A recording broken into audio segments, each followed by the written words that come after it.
Hello, everyone. How is everyone doing? Let me see, thumbs up. Everyone, thumbs up. I want to see energies here. This is an afternoon of a Friday. We've been all confined at home already for a few days. I don't know many of you know me. You know how difficult this is for me, right? How difficult it is for me to be confined between these four walls. I done my best to translate the epic life into the life that we live these days, into the life that we live at home with the comfort of our couches, close to our children, close to our families. Let's have an epic meeting, the same kind of meetings that we normally have at any part last years. Let's have it online. So let's try to find business. The purpose of the epic meetings are always to try to identify the kind of things that we can do for each other. Many of you are attending an epic event for the first time. Others are very expert already in what it means to be part of an epic event. For those of you who are experiencing it on the first time, there is one rule: do not be shy. Here we really want to know who we can help you. It's a place to be open. In addition, we also have a few YouTubers, a few people in YouTube witnesses this event live. They are actually following what we are doing here. I would like to say hello to these YouTubers as well. And if you have any question, feel free to post it as well in the chat, and we'll be happy to also bring it to this meeting. So my name is Jose. I am, well, they call me the CTO of Epic. That doesn't really mean a lot. I am more or less the geek of this association. My job really is to know the technology of the currently 500 members of Epic, and trying to find ways of connecting them. I started working for Epic already 4 years ago. Time flies when you have fun. And in these 4 years, I managed to build a team. Together with Carlos, we managed to build a team of 12 people who are right now focusing on giving value to our 500 members. You would notice first the gender imbalance, but second, you should know that half of the people who work at Epic have a PhD in photonics. We are not really a normal association in which we just want to bring everybody together for no reason. Our goal really is to understand what you do and what others do that can help your business. And the way that we actually do our connections is very simple. Either we use email, we organize events, and we give market reports. Normally, we organize a lot of events, 40 per year. As you can understand now, the current situation the world is living, the current situation that we are all living made us postpone many of our events, just to give us a chance to organize these online technology meetings. But this here in this slide, you can see some of the events that we're actually planning if the world goes back to the normal situation, to the status quo we had pre-COVID-19. And you see here some very interesting meetings. Notice that we organize meetings at Philips, at Bosch. We organize an event on high-end industrial lasers at Convergent Photonics. We organize lots of events in micro-optics. We also have already agreed on having an event at the European Space Agency next year in September. Actually, I live in Noordwijk, next to European Space Agency. That will give you a chance for you to see where I live. And in addition, as I said before, we also give market reports to our members. So all of you, well, the ones of you who are Epic members, you have access to a long database of market reports. Here I selected one that we bought recently from Joel. And we talk in this market report about the different wafer level optics for manufacturing any high-end camera, from high-end all the way to consumers, from space all the way to mobile phones, any application field. So a market report which is worth it reading. And also for those of you who are facing one of the biggest challenges that the photonics community has today, which is finding employees, we are helping our members finding talent. So if you have any job opening, please let us know. We are looking forward to deploying the biggest website on finding job in photonics. www.jobsinphotonics.com is already alive and soon to be the biggest place for job hunting in the photonic industry. But today we are here to talk about quantum clocks. This is the agenda of today. You know, when the marketing team give me the agenda, I look at it and I say, wow, this is nice, but then I reshape it. And this is how I look at the agenda. I think this is much easier for me to understand how we can do business together. So we have Hamamatsu, Toptica, and OSRAM as component manufacturers looking forward to deploy their technology to different platforms of integration, like the platform of PLX, the platform of Legend Tech, and the qualification integration platform of CSEM.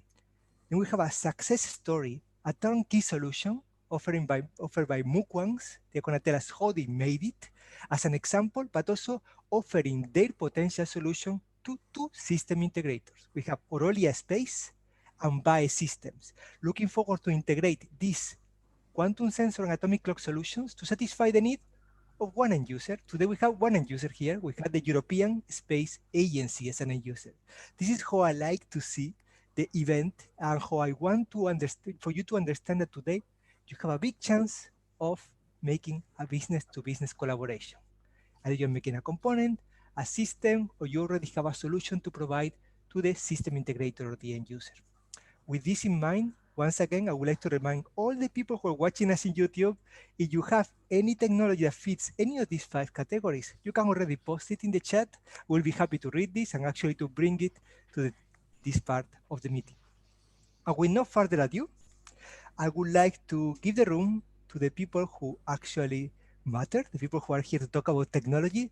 And the first one is a good friend of mine. It is an honor to have in the meeting my friend Henry White from BAE Systems. Henry, how are you doing? I'm fine. Good to see you, Jose. How is life at Bristol? It's good. It's good. It's very quiet. It's very strange times. I hope you're coping with the lack of traveling. I think you're copying my look a little bit. I think this is my lockdown stubble. It's coming on now. It suits you very well. Henry, thank you very much for being here this afternoon. The floor, the attention of everyone in the room and in YouTube is yours. Okay, just allow me to share my screen.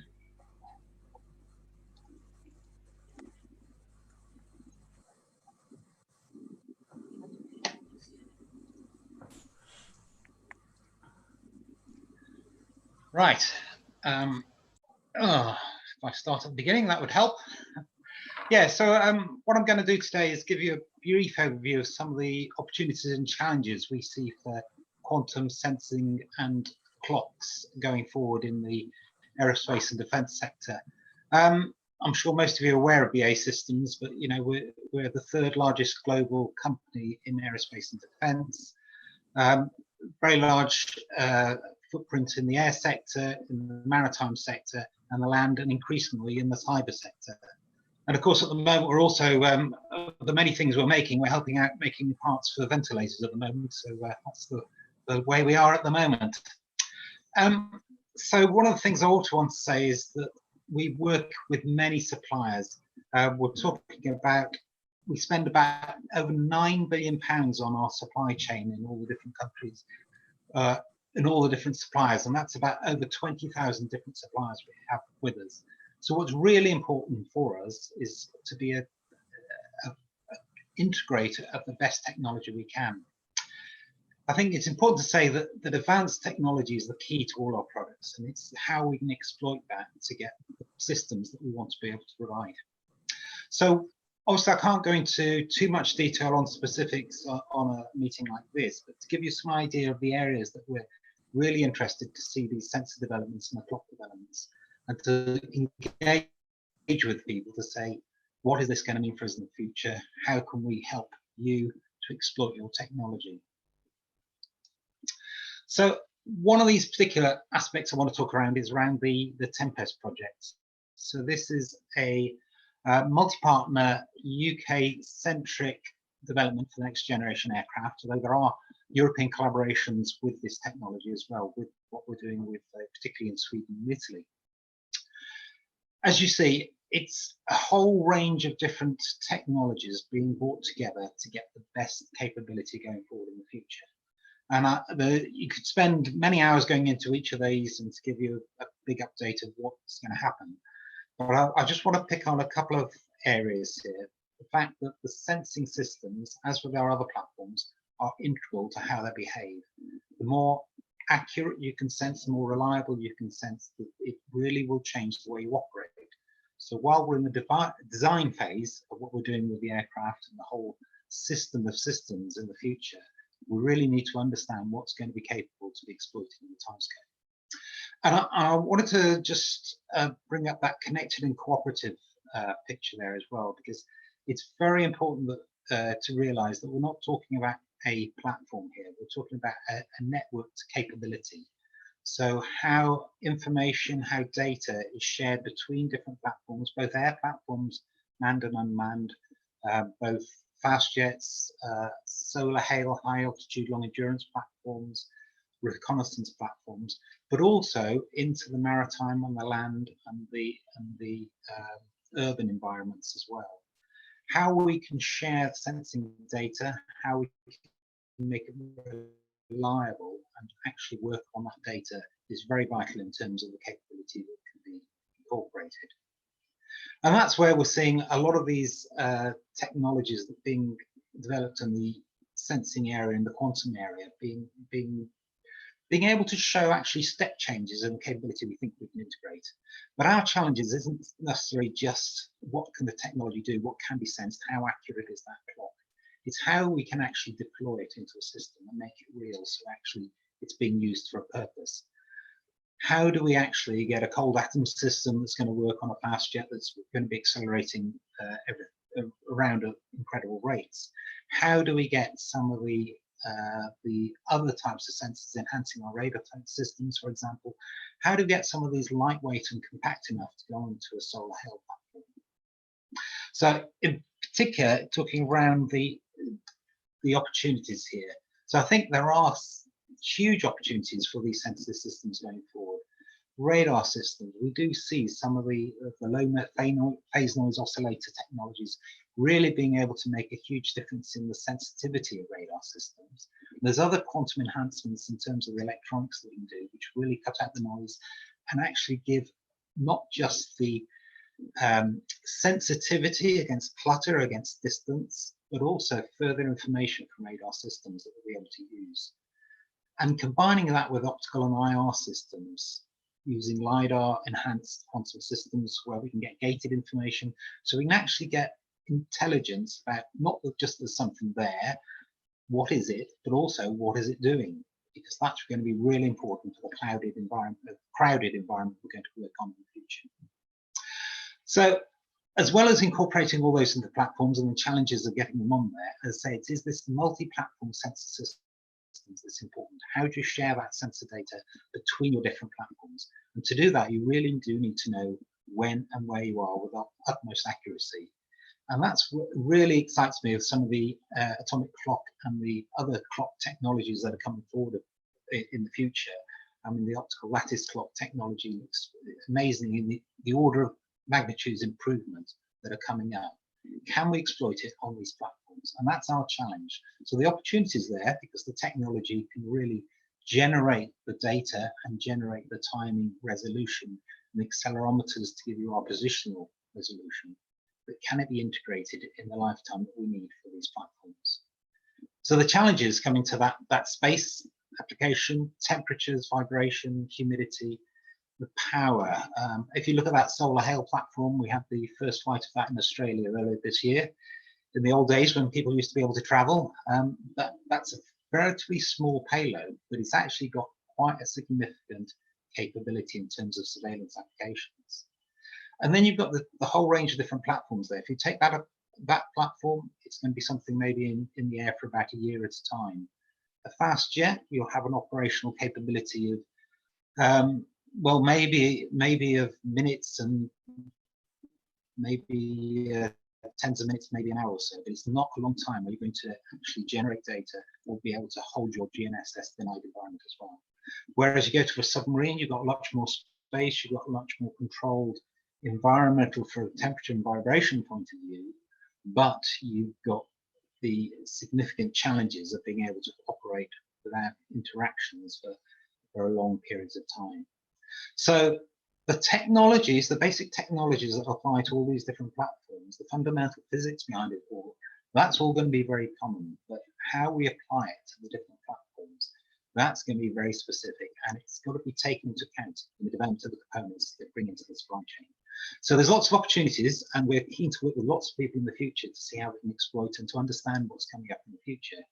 But I can see a lot of challenges actually bringing it into reality, and the challenges we have with our platforms in the times available as well.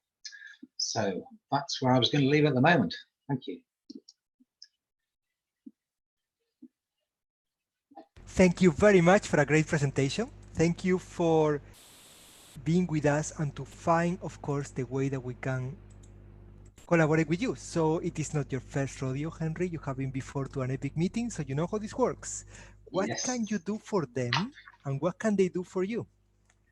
Well, I think what we can do for people who are here, I think we have got the exploitation opportunities for these technologies. There's a lot of incredible technologies I know these companies do provide, but we need to be able to work at a level where we understand that when that's going to be mature enough to come onto the platforms. So we can provide exploitation opportunities.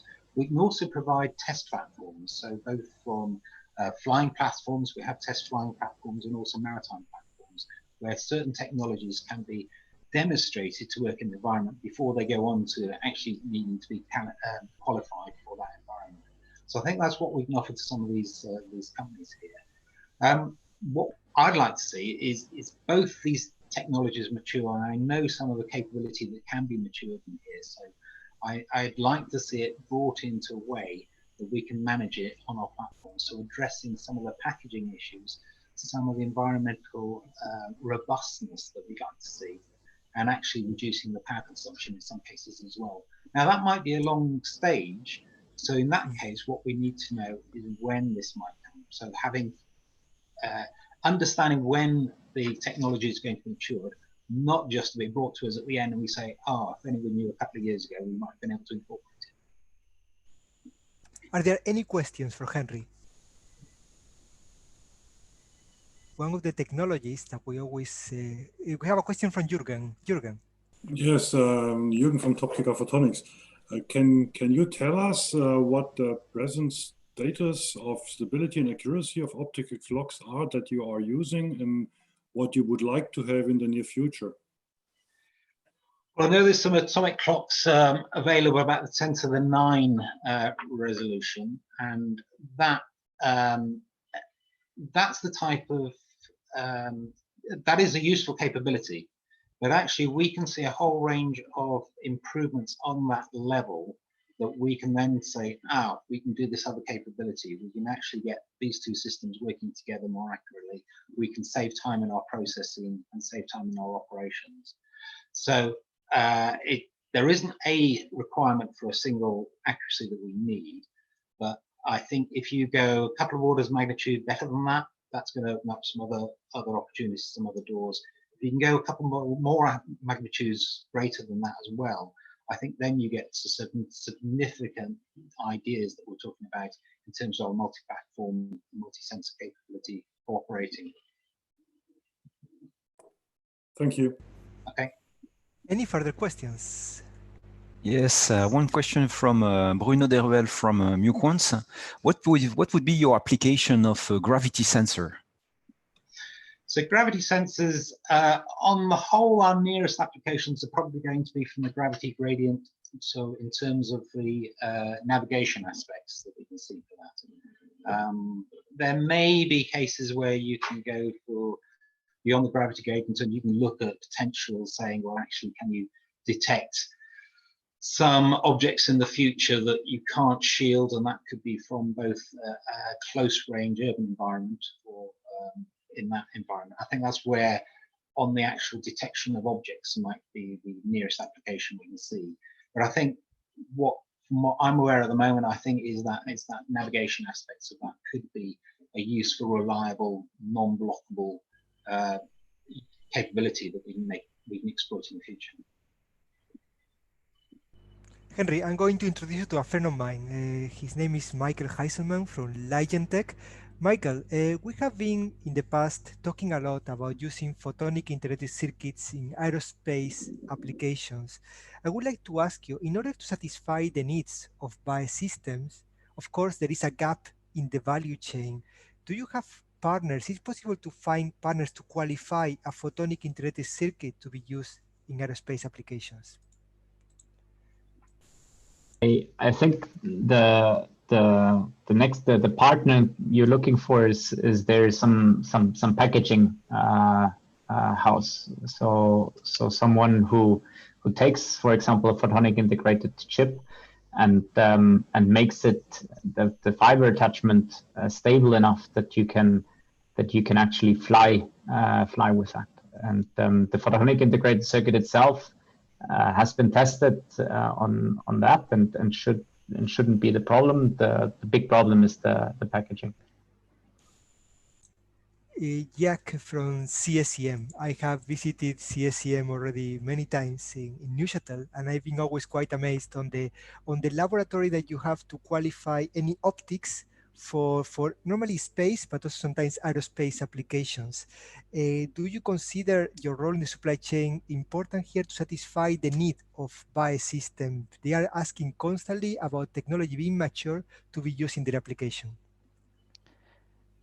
I have to say, so CSEM is an RTO, so a research and technology organization, so mainly providing service, but as main aspect is to help the industry to put new products or prototypes on the market.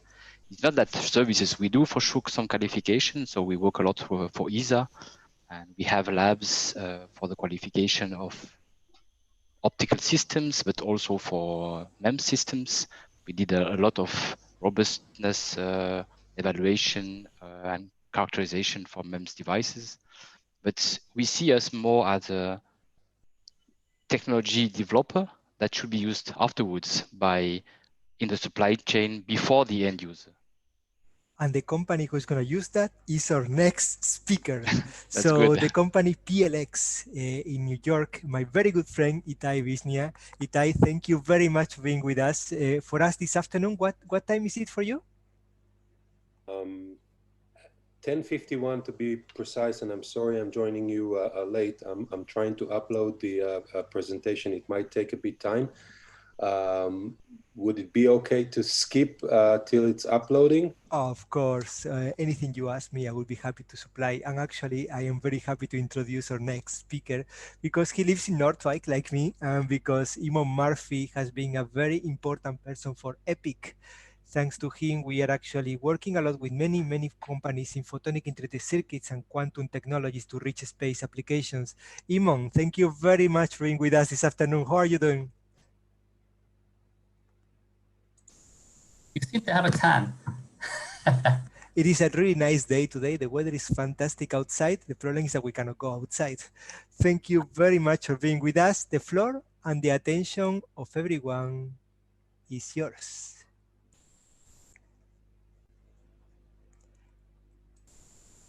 You are muted right now. You need to unmute yourself.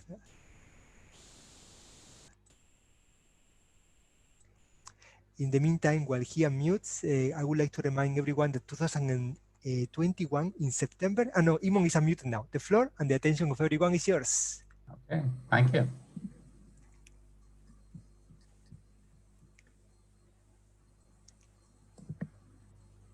Sharing the screen. On your side. Problem is, I'm sure there is no problem. It's just a matter of finding the right sharing the screen button. But in the meantime, I would like to remind everyone, 2021, September, we had the EPIC meeting on photonics for new space at the European Space Agency in Northwijk. A fantastic opportunity again to bring your photonics technology to ESA. Eamonn, thank you very much once again for being with us. The floor is yours. Thank you. So, just a problem when having to have two sets of glasses. Okay. Right, thank you very much, Jose, for the opportunity again. This is a fantastic way to spend your afternoon. What I'd like to discuss is in collaboration with my colleague, Lydia Carras, because we broadly divided this presentation into matter wave interferometry and also to optical atomic frequency standards, and both of them share the same measurement parameter, which is the effect frequency. So let's start with where we are on the matter wave interferometer front, and then let's go to the next one, which is the CLUX or frequency standards, and then show what we have to do still in the future. And this is the part where the EPIC consortium have been extremely helpful over the years, and hopefully we will move forward from where we are in that respect. So the matter wave interferometer in case somebody doesn't actually know, but I'm sure everybody who's listening does. Any interparameter is usually composed of photons, which are divided or split, recombined after passing through different distances, recombined, and then one examines the interference fringes. With the MWI, it's no different, except now we're using very cold atoms instead of photons. What was a mechanical beam splitter or a mirror is now replaced by a laser, and they're recombined after going through some different paths, and we then can explore what has happened with the beams that have passed in different directions.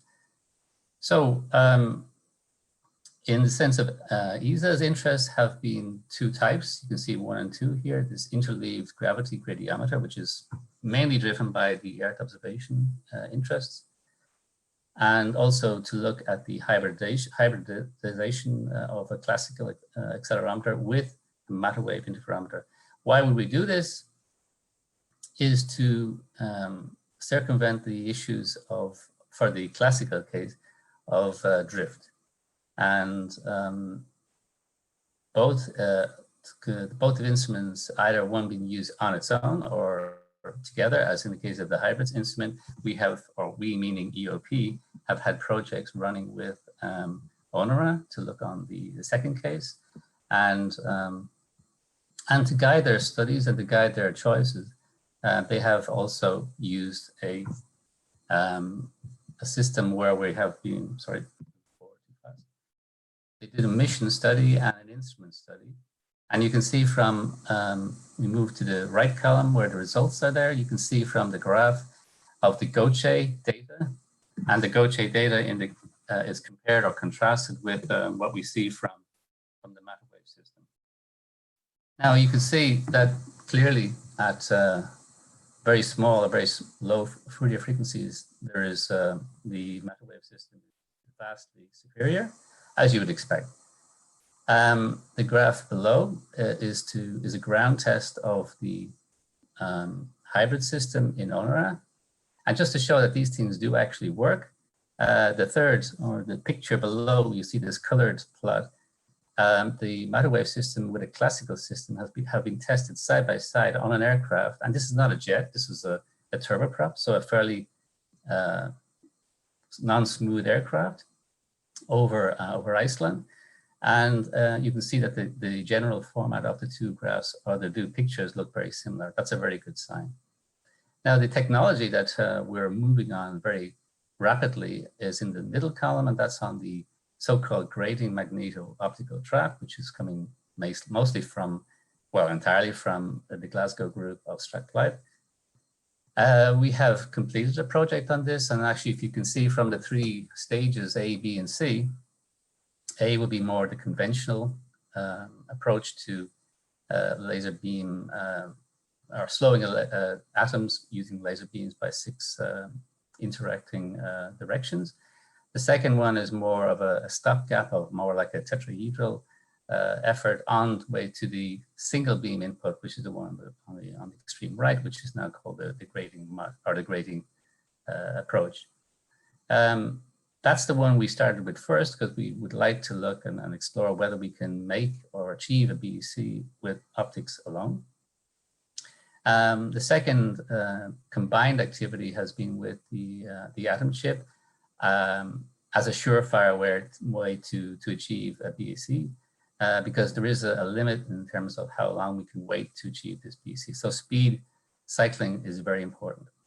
And the item below, and Bruno will know this when he sees it, is the laser system which was developed by Muquans in Bordeaux as one vital step along this direction.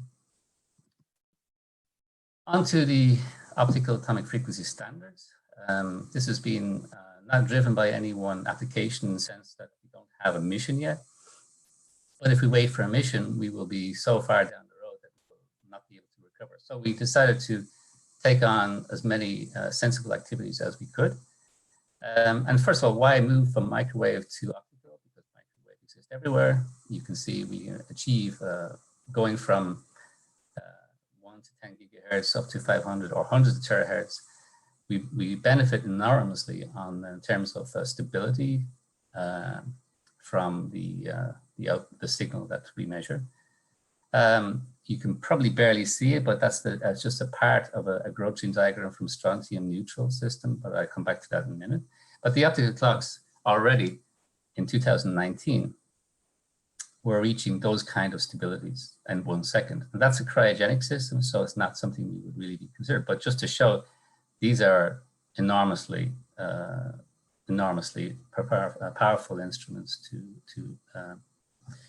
to propose to be developed. Although there is, of course, a catch in all this is that they are extremely complicated and very, very difficult to build into turnkey systems. But one of the three, we have three main activities which have been running for the last 2 years, which came to fruition just before Christmas. The optical stabilizing reference cavity, which is the single most important element in the whole system. It's the item that does the interrogation. And this has surpassed all the environmental tests, so thermal vacuum, shock, vibration, radiation, and has achieved the performance of 30 hertz per root hertz, when that's actually the performance of laser needs. So it's already TRL 6, that's a substantial, and there's a picture on the right of what it looks like. Now it's sitting in the lab, still under vacuum. I couldn't go in to see it, but I think it's still behaving quite nicely. The cooling and trapping lasers, we only took 3 of the 5 lasers that you would need. And all of those have finished and met their performance and were verified at independent labs in PTB and in Paris. The so-called clock control unit, CCU, is basically a combination of a wave meter, an adjustable duty cycle chopper, and also a drift control system. And there's a picture of that. That's also was just completed before Christmas. And the lasers and the CCU and the cavity are ongoing on their next phases already. So what about our ongoing and future plans? The ongoing developments will be to, and this is combined ongoing and future plans for both matter wave interferometry and for optical atomic frequency standards. We have to improve the laser systems into truly integrated systems. In the case of Muquans, that's already well on the way. And I'm sure Bruno will talk about that a little more himself. So I won't steal the thunder there. The environmental validation of the CCU is something that will happen in the next year and a half. The cavity developed for the strontium, because we have 2 cavities. The first one was designed for 1064, and the next one will be for strontium. A compact laser system for matter wave interferometry, that's the job really for Muquans. Since we have decided to go down this road, it makes more sense starting off for a very reliable telecom diodes, high power, where we can cover all the wavelengths and options we need. A roadmap, we need to look at GMOS for strontium. That hasn't been done. We need to demonstrate optical hybrid GMOS rubidium BC. That's on the way. We need to look also now at novel atomic reference units, because we've been covering mostly the supporting activities of the cavity, the lasers, perhaps the comb, which I didn't mention yet, but we didn't do anything on because that's the one that's in most development in the national metrology labs. So carrier frequency combs are something we are looking at very closely with the group of Tobias Kippenberg in Lausanne. And by implicitly, we involve also the spin-off groups of micro-OR systems and also Ligantech. Explore fully integrated photonic solutions. That's where the single most impact of the EPIC consortium can help us, because we believe that it's possible to exploit the silicon nitride platform into achieving what we want to do. And that's a very, very important step forward. I don't think, without considering this, I don't think we can really consider to be able to develop these kind of complex items and to be convincing in this, unless we can do it and prove that we can do it in this way. So the road to, on the right column, I won't repeat it, but we need to go to space to validate these things. And these are the options we believe are possible and viable. Just one quick look at, this has been done by NIST, and it's built from silicon nitride components. But it's built, it's demonstrated on rubidium, but there's no reason why we couldn't transform this to something more akin to what we're interested in ourselves. And also some of the wavelengths I've mentioned at the beginning, those were a sort of a filtered version of the complete growth chain diagram of strontium. There are other options, but they are lying in regions which are not as suitable for us. Okay, thank you, Jose.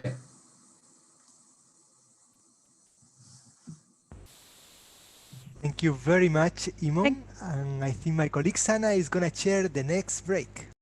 Yeah, thank you so much, Iamonn. It was so good to see the state of the art of optical clocks there. And when you speak about photonic integrated circuit, we have already Langton here. And when you speak about robustness for space, we have PLX here. And but before, I would like to ask you now, you said that photonics members can help you in this. Can you tell us what is that you need from them? Or what, for example, for the frequency comp you speak about, we have here also Toptica. And I would like to know, so when you speak about frequency comps, do you need them to be compact as space applications or it's on Earth applications? Well, first of all, it's performance. And at the moment, there is no competition for a femtosecond based frequency comp. That's it. Until we can demonstrate that silicon nitride can achieve the same kind of performance as the femtosecond system can right now, we have to proceed with the femtosecond systems, and they have already been in space a few times, not in orbit, but in space. But I think we have to, it's our obligation to check that and to verify that the other option, the sort of integrated option based on silicon nitride. And there are companies within the EPIC consortium, such as Lionics, who are very interested in this too. And when I said the EPIC can help us, I mean that it's a very large consortium. And if we do go down the road of integrated photonics, we will need not just lasers, we will also need modulators and polarizers, choppers, everything. And once you go down that road, there's no coming back, naturally, and not that you would like it to be, but that's the only serious and realistic option I think we can go to achieve the kind of convincing arguments that we need to have to show that a CMOS type manufacturing capability is possible even for these kind of systems. Do you have questions to my audience? Yeah, well, the question I was just writing down was what can we do for you? Of course, I'll just answer. So, well, we can provide the basis for a flight platform once we have a scientific justification, and of course the cost to do it. But I think once you have a scientific justification, and not just to put something in space for the sake of it, but rather show us that you can do something in space that has not been done before. But what can you do for us? I would say explore the less frequented technical route, which is implicitly based upon integrated photonics. And only that when EPIC came to ESTEC about, was it 2 years ago? Almost 3 years ago, probably, in ESTEC in June, and you asked me to consider whether this was, what do we do in these two areas, and is it possible to even consider integrated photonics as a solution? And you can see that NIST have already done it. So they're interested, and this is a very good yardstick to show if they are interested, then they will put a lot of effort into it. We don't have any view on visibility on DARPA programs, but DARPA is extremely dynamic and focused, and that's what we need to do. We need to be focused, but really set ourselves a flight demonstration, not on a fully fledged optical system, but rather something that we can demonstrate the core functionality, where we have some room to maneuver and to think for the future for a full system. There will always be a need for big spacecraft, but there will always be a need to choose milestones along the way to get there, and that's what we have to do. And with your help, I think we can do this. Okay, does anybody else have a question?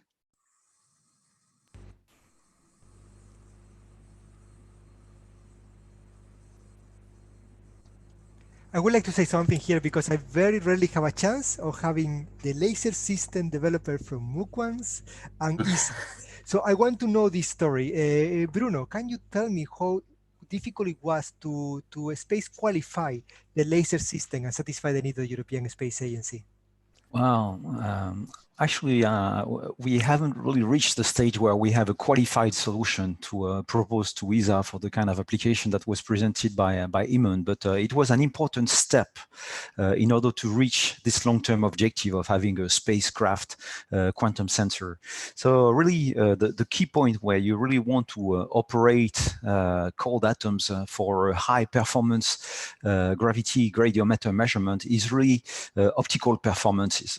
You need to have a very good control of all the experimental parameters in order to make sure that you have a very stable temperature with a very low atomic temperature, very stable number of atoms. And so in addition to the laser beams that are required for the preparation of the atomic samples, you also need some very specific laser properties in order to implement a dipolar trap, in order to implement the atomic beam splitters and the atomic mirrors that were presented by Eamonn and that are necessary for the implementation of the matter wave interferometer. So even achieving a laser system that offers all these functionalities with the very high level of performances that are required for this kind of application in a very compact footprint and with all the autonomy, robustness and reliability that were necessary for this project. That's already a lot of work. And basically this laser system is really the result of a several-year research and development program that we have implemented in the creation of our company for our quantum gravity sensor, our quantum atomic clock. So that's really a long-term scientific development in order to achieve that. I think I already told you offline, I'm a huge fan of the company, of what you are doing. I think Sana has something to say to this. Yes, I think that we are a big fan of Muquans because now it's commercialized already, your system, right? Yes. And it's used for the geodesy as well, right? Yes, exactly. The quantum gravity sensors have different kinds of applications, and geodesy is one of them. So yeah, How small can you go with? Well, basically, you know, Muquans stands for micro quantum sensors, but I must admit we're not very close to the micrometer scale. And so compared to everything that is done at CSEM, for instance, I must admit that we'll have to work very hard and wait for a very long time before we can do that. So basically what we have now and that I will present in my presentation is something that's around 100, 200 liters, typically 100 kilograms. That's what we have now. And I really think that within the next 5 years, we have the capability to reduce this by a factor of 2, maybe a factor of 3. That sounds reasonable based on the technology that we're seeing now. Making them 10 times smaller or even further than that, I think we'll have to wait for longer times. So if we go back to Eamonn, what do you think is the next step for Muquans to be on space, or what partners they need? Well, I hope, I can only hope, that Muquans get the support to continue where they are, because we know what we need to do. They know what they need to do to fill the gaps that we have. And those programs are in place or are becoming put in place. But clearly the optical system is not very large. It's quite small and quite light. The real issue is the electronics. And the electronics are something that you tend to do last because you think it's very easy to be done. But in fact, it can take us the longest to do and to achieve. Because if you're relying on stable laser systems in frequency to rely on electronics, as we do, and then there is some problem with the electronics, and no matter how small, then all your presumptions go out the window. So we have to take the electronics at the same time and the same seriousness as the optics. Okay. I think there are, as far as I can gather, and Bruno will probably mention this anyway, is that it's a big program. It's not something trivial, even though it looks like a laser. And another thing to add to this is that while there are a lot of, and the wavelengths we're talking about are very specific. I mean, there's a very specific set of wavelengths. but the approach that was taken, and we went into great detail on analyzing and to trade off about or a selection of what we thought we should do. And the approach was taken to start with a fairly high power system in the telecom band, narrow band, of course, and then to frequency convert down to the red where it needs to be. So all of these issues made sense. We still have frequency conversion, which of course is a question mark, and how reliable will this be over a longer time? Thermal control, system elements. But I see that CNES is, the French Space Agency is quite committed to take on the important parts of this system to turn it and transform it into something that it can be used in space and not just on the ground. Because as a commercial company, they're already successful, but we want to take that success and transform it in a different direction. And it doesn't mean that other companies can't do something to support this, but we've made now, I think, the selection that this is the laser approach we want to take, and we have to go for it. This is great because the next person I will present from PLX have a large experience in space industry, and earlier I heard the BAE speaking about Russia, optics for Russian environment. So this is the company to go to. PLX. Itai, please, the word is yours.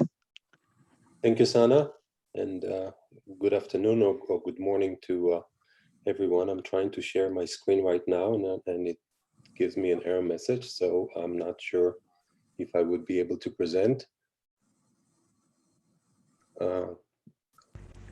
You can just try carefully, just press the button share screen and just tell me what it says. Yeah, that's what I'm doing right now. Share just screen. Delicate touch. Delicate touch. I'll share the entire desktop. Fantastic. You see, delicate touch always works.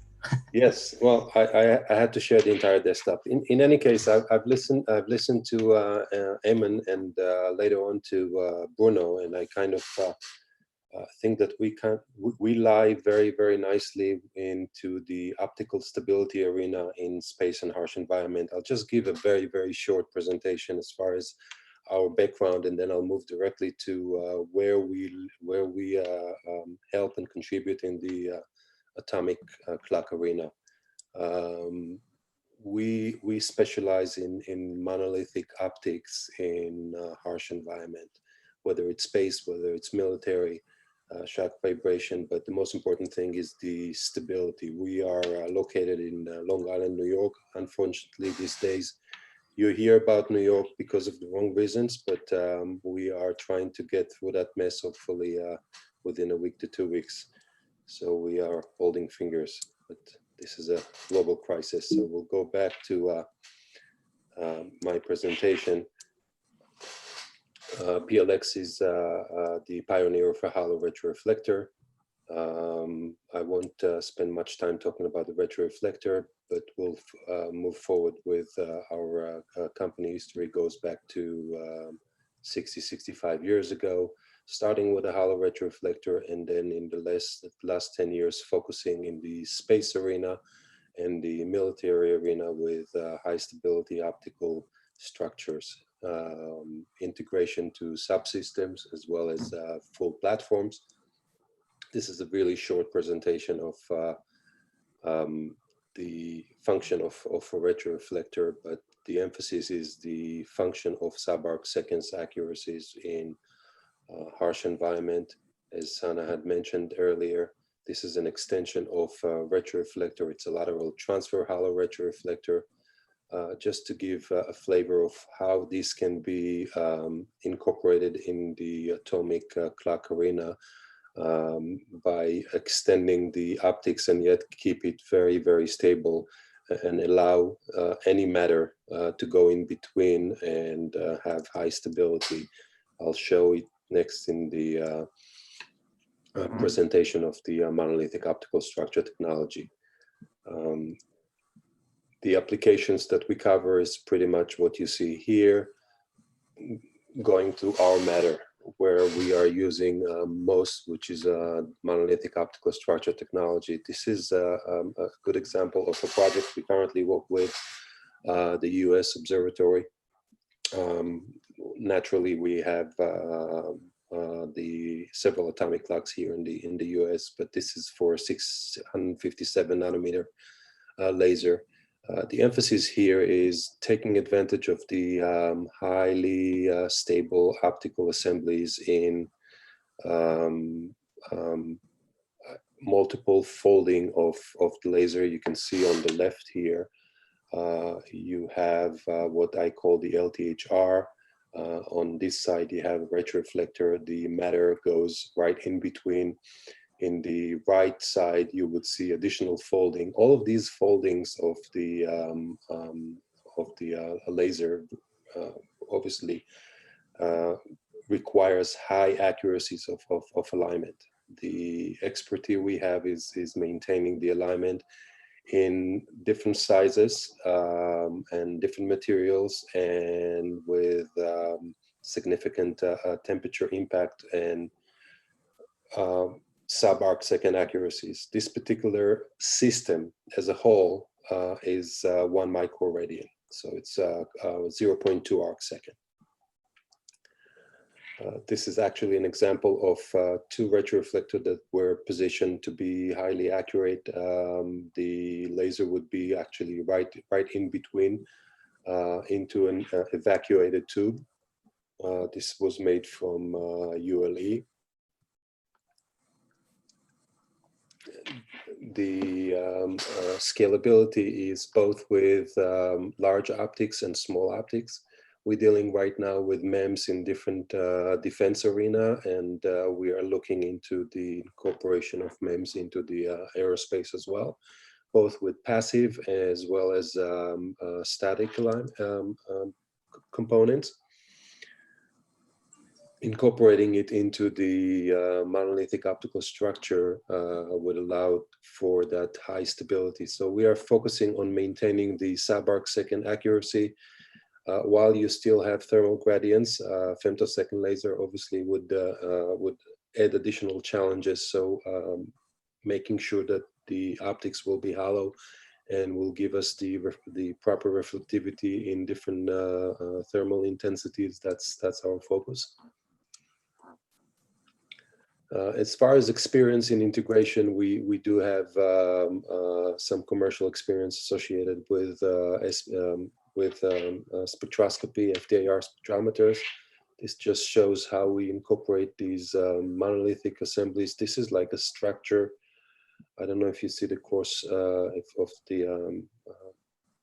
on the bottom left of the screen, you can see the monolithic optical structure technology in practice. That's a Michelson interferometer with a retroreflector incorporated.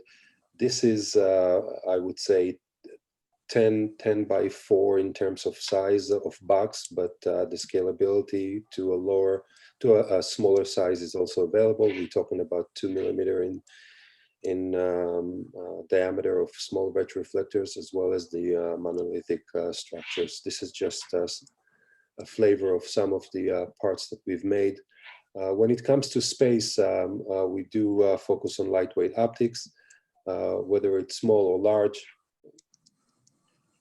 Some of the future applications which we've dealing with is in the LiDAR arena, both for aerospace and the autonomous vehicle. And this is a good example of incorporating MEMS into retroreflectors, so that would work for predominantly communication, friendly fire when it comes to defense.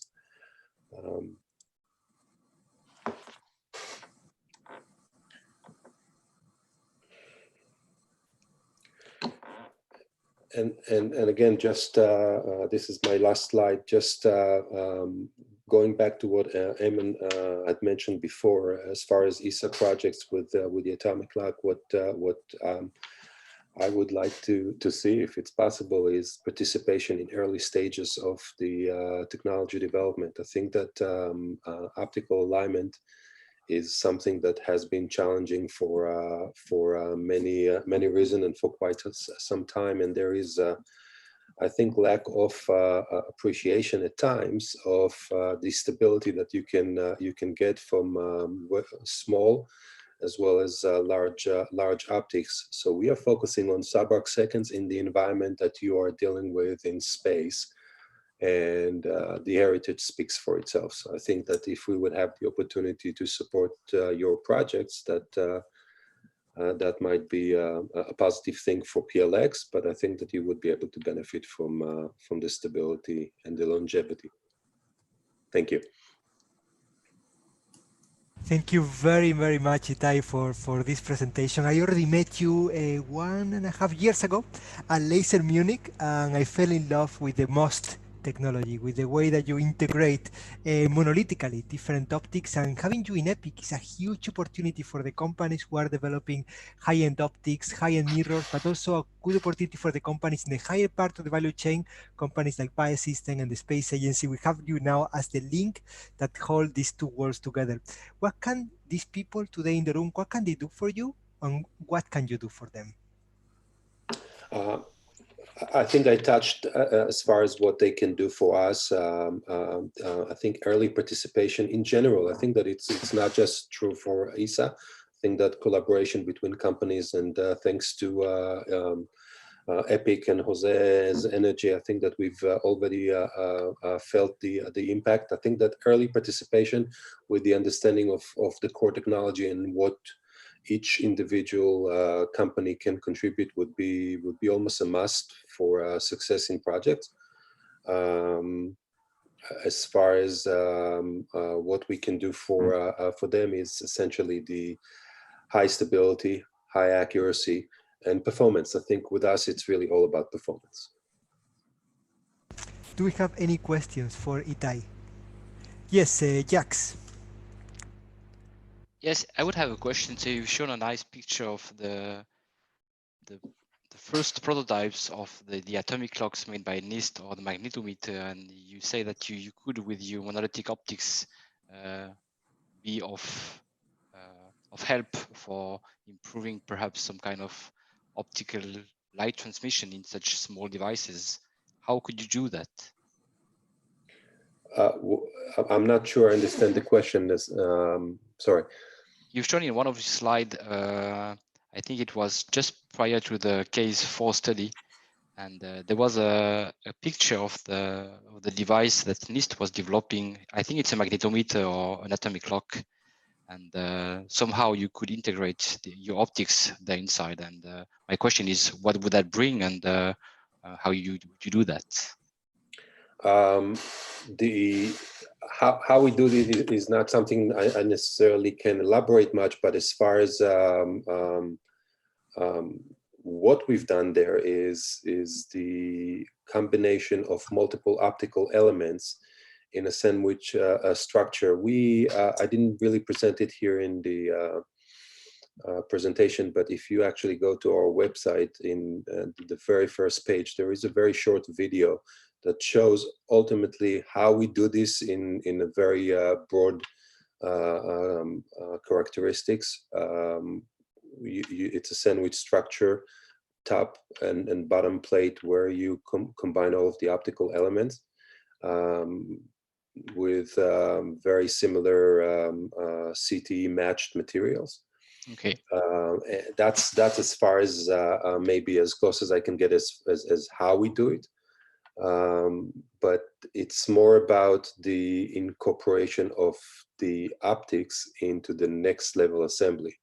So it's really important to understand that while you can achieve the subarc second accuracy, you can achieve it even with mirror mounts. You know that very well in lab. The next morning you come into the lab, that's already out of accuracy. So achieving it is good, but actually incorporating it in the next level assembly, whether it's in an aircraft, whether it's in a space application, that's really our expertise. So we do work together with company like yours, and to understand the application first, and then we would advise how we structure it. But again, our website will show different models and options and projects that we've participated in the past. Thanks Hopefully so much. answered your question. I'm not sure that. If you ever had the chance of holding one of the retroreflectors of PLX, you will be amazed. First, of the stability, but also the beauty They are beautiful. We have a question from a newcomer to EPIC, Serge, Orolia, Switzerland. Thank you for coming to this fantastic family. Thank you for the invitation. I have a question because we are working at Orolia on the space clock for, it's called an ion trap, Mercury ion trap. And we work at in the UV at 200 nanometer. And we need optics for the space application. And do you provide lengths or at this wavelengths? We do provide optics in this particular wavelength. We don't manufacture lens spheres. We do get it from other suppliers. We do the manufacturing in-house for our assemblies. We do the coating, but when it comes to lenses, that's not something that is our expertise. Oh yeah, but reflector, yeah. Absolutely. We've been working in that in that range, and we do the coding for that range. And again, the scalability is inherited in the technology. Okay, thank you. Sure. You're going to understand why Serge asked this question, because he's our next speaker. Yeah, it's true. Thank you very much for being with us this afternoon. How is life in Switzerland these days? Is it the same thing as we have everywhere at home? Yeah, of course. Family, it's difficult times. Yeah, it's quite difficult, but it's nice. Well, we have to do with it, so it's good to be here also. The floor is yours. Yeah, thank you.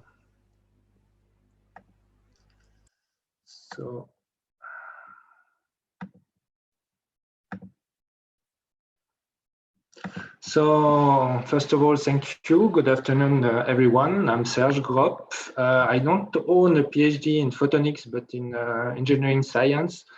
And I'm the manager of the research and development department at Orolia, Switzerland.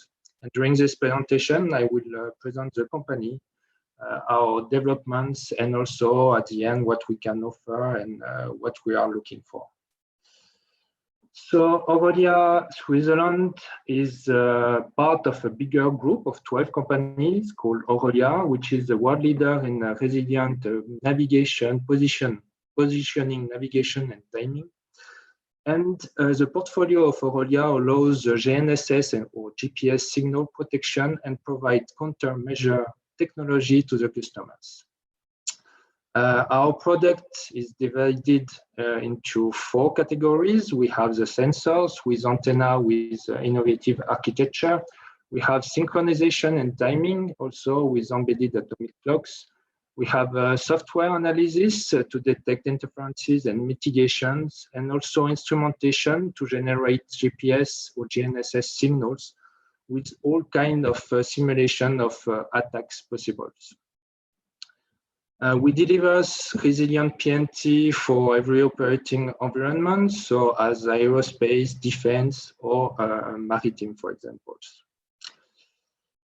As I said previously, for resilient PNT, we need atomic clocks, but it's not the only domain where we need atomic clocks. And we have like autonomous cars, submarine research, or space application, who are the domains who ask for low size, weight, and power consumption clocks. And Orolia Switzerland provides a large panel of atomic clocks for all this application. And on this slide, you have the portfolio of Orolia Switzerland, whose SpectraTime, which is the brand name of Orolia Switzerland. So for ground application, we have rubidium oscillators called the ISOCs, and you have the same model integrating, embedding synchronization on PPS, for example. We have space clocks with rubidium oscillators, quartz oscillators, and passive hydrogen maser. We have instrumentation for counters or synthesizer, and also we have references. For example, we have active hydrogen masers. In the R&D, we have 2 main developments. So as I said just previously, we have the Mercury ion trap. Here you have the elegant breadboarding of this clock for space application. And we have also the miniature rubidium oscillators for ground application and space application. and I will focus my presentation on this new product.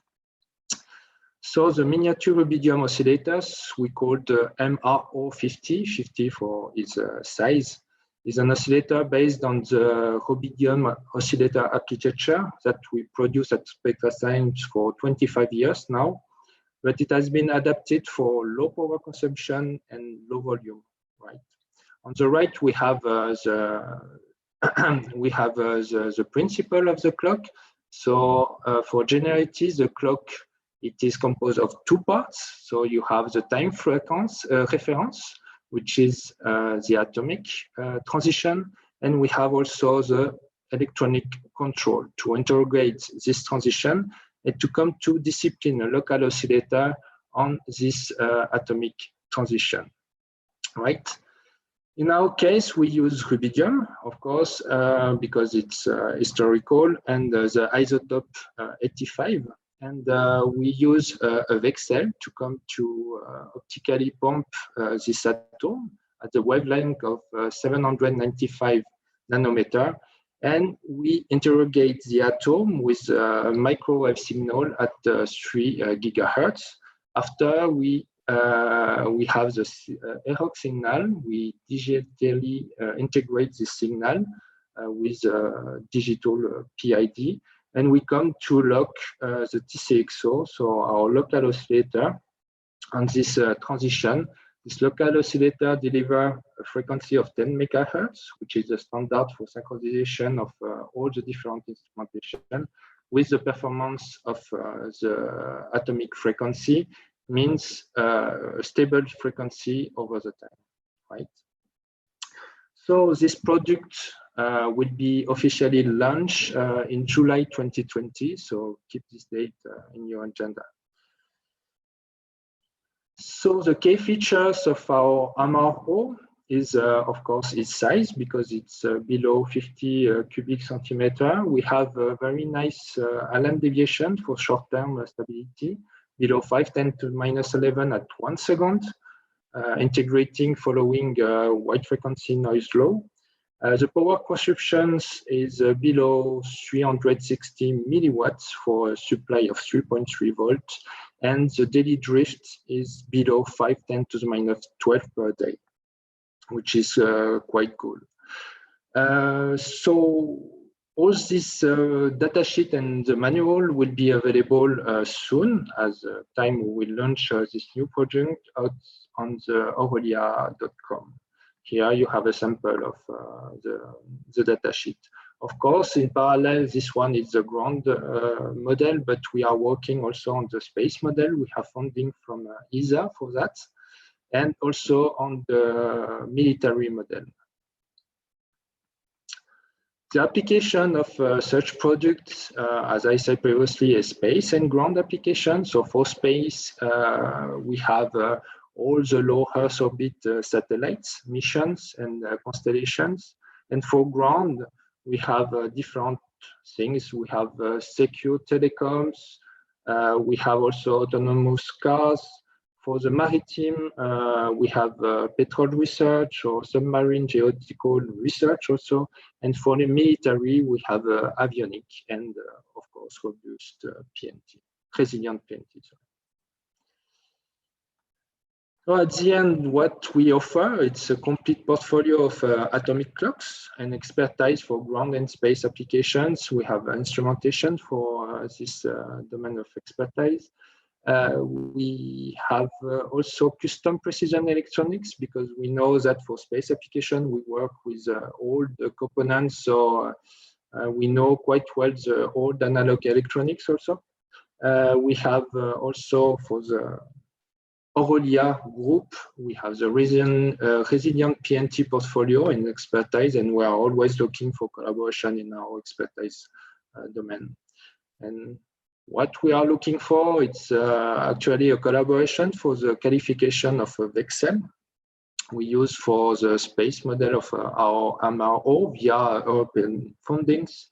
Also, we want to reduce the size and the power consumption of this product, and for that, we are looking for someone, I don't know if the right consumption, but for vacuum encapsulation of metallic package and ceramic package, and also ASIC development to reduce the power consumption.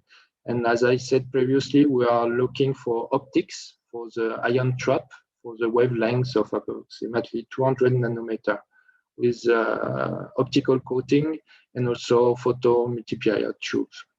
And here I put my coordinates or my contacts and also the address of the company. That's all. Thank you. Thank you so much, Serge. I can already have a list of names from EPIC members that can be collaborating with you. I also actually scrolled into your website and found that you have some anti-jamming and anti-spoofering solutions. This could be extremely interesting for these new autonomous cars and Internet of Things and all this growing market right now. I think our member already, we have here OSRAM with us. Maybe they want to say something. Jose, would you please stop the screen sharing?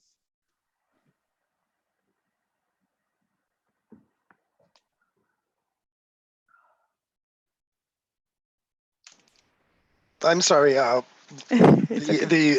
not up. No, it was questions about supporting with the VCSEL components. Is that what you mean? I'm sorry. I wasn't sure exactly what the question was. So we are looking for a company to work with for all the qualification of the VCSEL. So with for radiation, for I know already ISA made some studies, but we need to make experiments on that from our side to qualify not our MRO. So just for so collaboration and to adjust maybe some parameters to have a better application, or let's say to narrow the application for our product. And this would be primarily like robustness testing qualification you're talking about, or yeah. Well, I mean, that's certainly something, you know, as you know, I mean, these VCSELs for atomic sensors are of, you know, critical interest to us. So, and we, on some of these really low volume activities, it can be kind of a challenging thing to try to justify the amount of, you know, effort and resources and of course, to qualify for you know, space applications, which is one of the things that we kind of struggle with, because, you know, we're interested in selling higher volumes of components, and so it doesn't really fit that well with our business model when we're talking about doing, you know, single digit numbers of highly ruggedized components for space. So, you know, that's something where we have to really, it's driven more by our customers as opposed to us internally. In which case, you know, we're selling to basically bare die into those types of applications. So I mean, does that answer your question? I don't know. Yeah. So just to let you know, if you consider the LEO constellations, right? I read the study. It's the estimation. It's around 30,000 satellites launched in the 5 next years, and if the technology is used, it's 4 clocks per satellite. So it can be 200,000 clocks with this VCSEL. So just to and know that's great. That's one of the things that I really want to get out of this, is to really understand what the market opportunity is, because there's VCSELs for atomic sensors. There's a lot of interest, and we get a lot of requests for samples, and there's a lot of people working on things. There's a lot of stuff going on, but we don't really know what it is.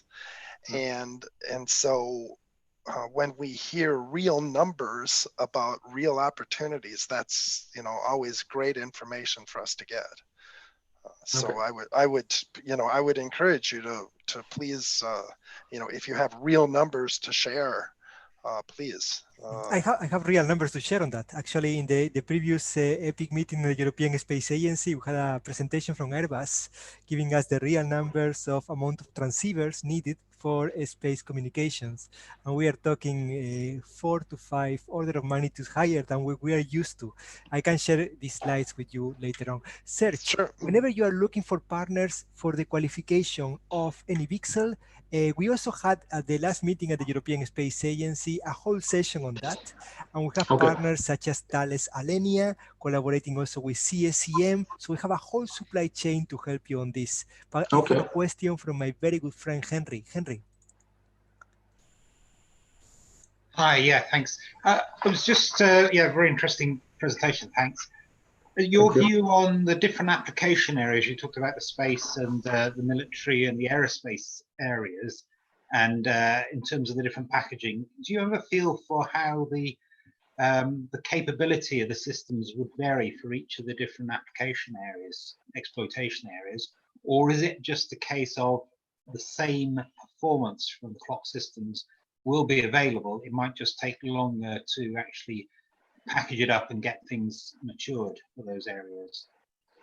You speak about military, or maybe I didn't. Yeah. I did not, yeah. Okay. Well, carry on. Yeah. So if I understand well, so we are working on different packaging, right? Is that the question? Because yes, we know. So when you look at different packaging, do you get different performance eventually? Not the intrinsic clock performances, but for the volume, we will be bigger or heavier. But for the clock performances, for the frequency stability, actually not. We try to, for example, for military application, we are developing, but we need still a moment to have the product. But we make a rugged package, more stiff, with fixation screws everywhere to accept the more demanding environment. And vibration level, but it doesn't affect the performances of the clock, except for the, let's say, the sensitivity for vibration will stay the same, but if the vibration are a little bit higher, so the noise would be a bit higher. But we are working on the package, but the performances are the same. Is it okay? Yeah, I think what you're saying is you believe you could package up to get the same performance, but your system would be much bigger and more robust. Yeah, right. Thank you so much. Thank you so much. And I think Jacques from CSEM will have something to add to that, right? And now it's your talk, right? Go ahead. Yeah, thank you very much. So I had an issue with my connections. I didn't hear fully the presentation by Serge. I hope everything is going to be smooth now.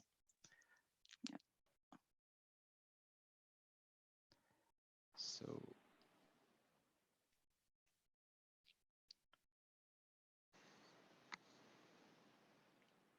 no, not that.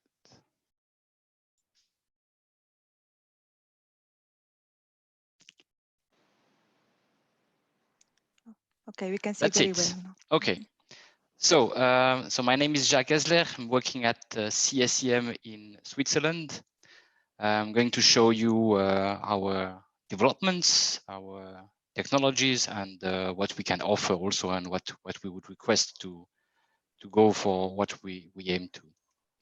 So CSEM is a research and technology organization, meaning that our main goal is to help the industry to bring a new product on the market, and also to make some services in terms of qualification and characterization. You see here our main income from the industry sector. It's mainly space and scientific instrumentation, which is the main point, and also metrology, but we cover the whole industrial overview. We have different technologies that are listed here, but the main one that are interesting for the quantum sensors and for the atomic clocks are for sure the MEMS and the packaging, all the photonics platform, and all the scientific instrumentation that we do mainly for space application. And we have a hub dedicated to quantum technologies. So the main part of the work is done in the time and frequency and system section of CSEM. So we have mainly three developments in parallel. So the quantum sensors, this includes atomic clocks mainly, and most importantly, the miniature atomic clock, either microwave, this is our main development points, but also now optical miniature atomic clocks. Then this is for different application and also from different point of view, from the design, the assembly, the integration, and the test of these systems. Then we have the lasers. Also there we go from design optimization of existing systems for different applications, and also for the characterization and the qualification of these systems for space application, for example. And then we have a LiDAR activity. And this is mainly for space application for the time being. So we focus on flash imaging LiDARs. So there is no scanning element in our system. And we use that mainly for rendezvous and docking application. And we also had a nice experiment in space, and that was successfully conducted. And now we are also trying to use the same technology for more ground applications like bathymetry, for example, and mainly for niche markets. And as always, all the developments, they are made for partners that will finally integrate them in the system and make a business out of it. I would like to focus now my presentation on the Maximal project. It's a European funded project in the quantum flagship that CSEM is coordinating, and that thanks to the development we did at CSEM in the last 10 years, we could get this project. And this is really a merge of all the things we developed, mainly the atomic vapor cell, so which is the heart of the different devices. And the goal of this project is to use these atomic vapor cells in different applications. So just to show you the consortium of these projects, it's really a project that makes the bridge by the RTOs like CSEM and VTT between the academia and the SME and the industry. So we have 3 exploitation SME and industry in the project. We have Robert Bosch, we have Elekta Oy, which is so Megin, which is part of the group Elekta in Finland, and we have Orolia SpectraTime also in the project. There are mainly 3 applications that target industrial application and real things to happen, not only work in the labs. So really hope at the end of the project that we have prototypes which are ready for going to the market. So we have with Megin the aim of developing an optically pumped magnetometer. This is mainly for magnetoencephalography. So to replace the squids, which are for the time being used. So typically these kind of systems, something which is much smaller and more robust, less maintenance, less costs, and also more precise. Then we have with SpectraTime the goal to try to get a really miniature atomic clock prototype working on the CPT scheme. And this is a typical scheme that is used for miniature atomic clocks, something similar which what is using microsemi, for example. And the application is typically for telecommunication and also for space. And the third application with our exploitation partner Bosch is to make an atomic gyro based on the nuclear magnetic resonance. And this the application would be for autonomous vehicles in order to replace the MEMS gyroscope they are using by more performing atomic gyro. If I summarize a little bit what we can offer, what we are looking for, and which kind of potential collaboration we would have, love to have. I've divided that in the different main components of these quantum sensors. So for us, the heart of these sensors are MEMS atomic vapor cell that we fabricate ourselves. This is perhaps the only thing that we fabricate and that we want to sell to some quantities up to 10,000. This is something we can do. So we did a huge job to have this ready for the market. And for that, it's mainly an offer that we have, but also collaboration depending on the specific application. If there are needs for modifying the design, this is something we are really open for. Then from the laser point of view, so as was most probably said by Serge just before, in such type of clocks, atomic clocks and magnetometers and even gyroscopes, we need very small laser, typically VCSELs. And we currently use some VCSELs, so all VCSELs in our systems, but for sure we are aiming at having a second provider that could replace or provide us with such lasers in case of needs. So this would be a request, an offer, because we use we develop ourselves the heating plate that is driving the temperature of these elements that needs to be stabilized, and for sure some collaboration. We do a lot of work in the optics and more specifically with diffractive optical elements, which are also used in our miniature atomic clocks.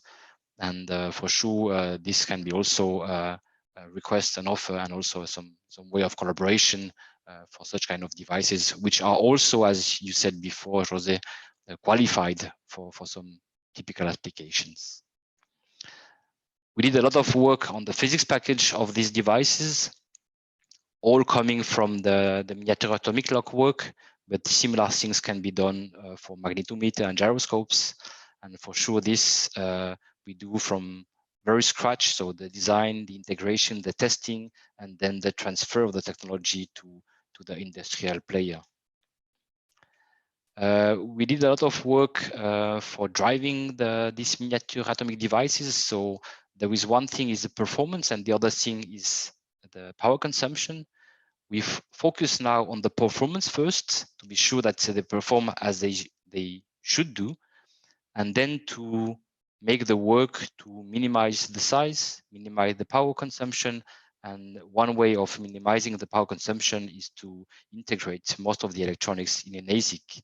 So we have different versions of our ASIC that is driving in about the whole clock, and but it's at a pretty low technology readiness level. So this would be a nice opportunity for the future work to go up with the TRL of this ASIC, and so that it can help reducing the power consumption of all kind of quantum devices.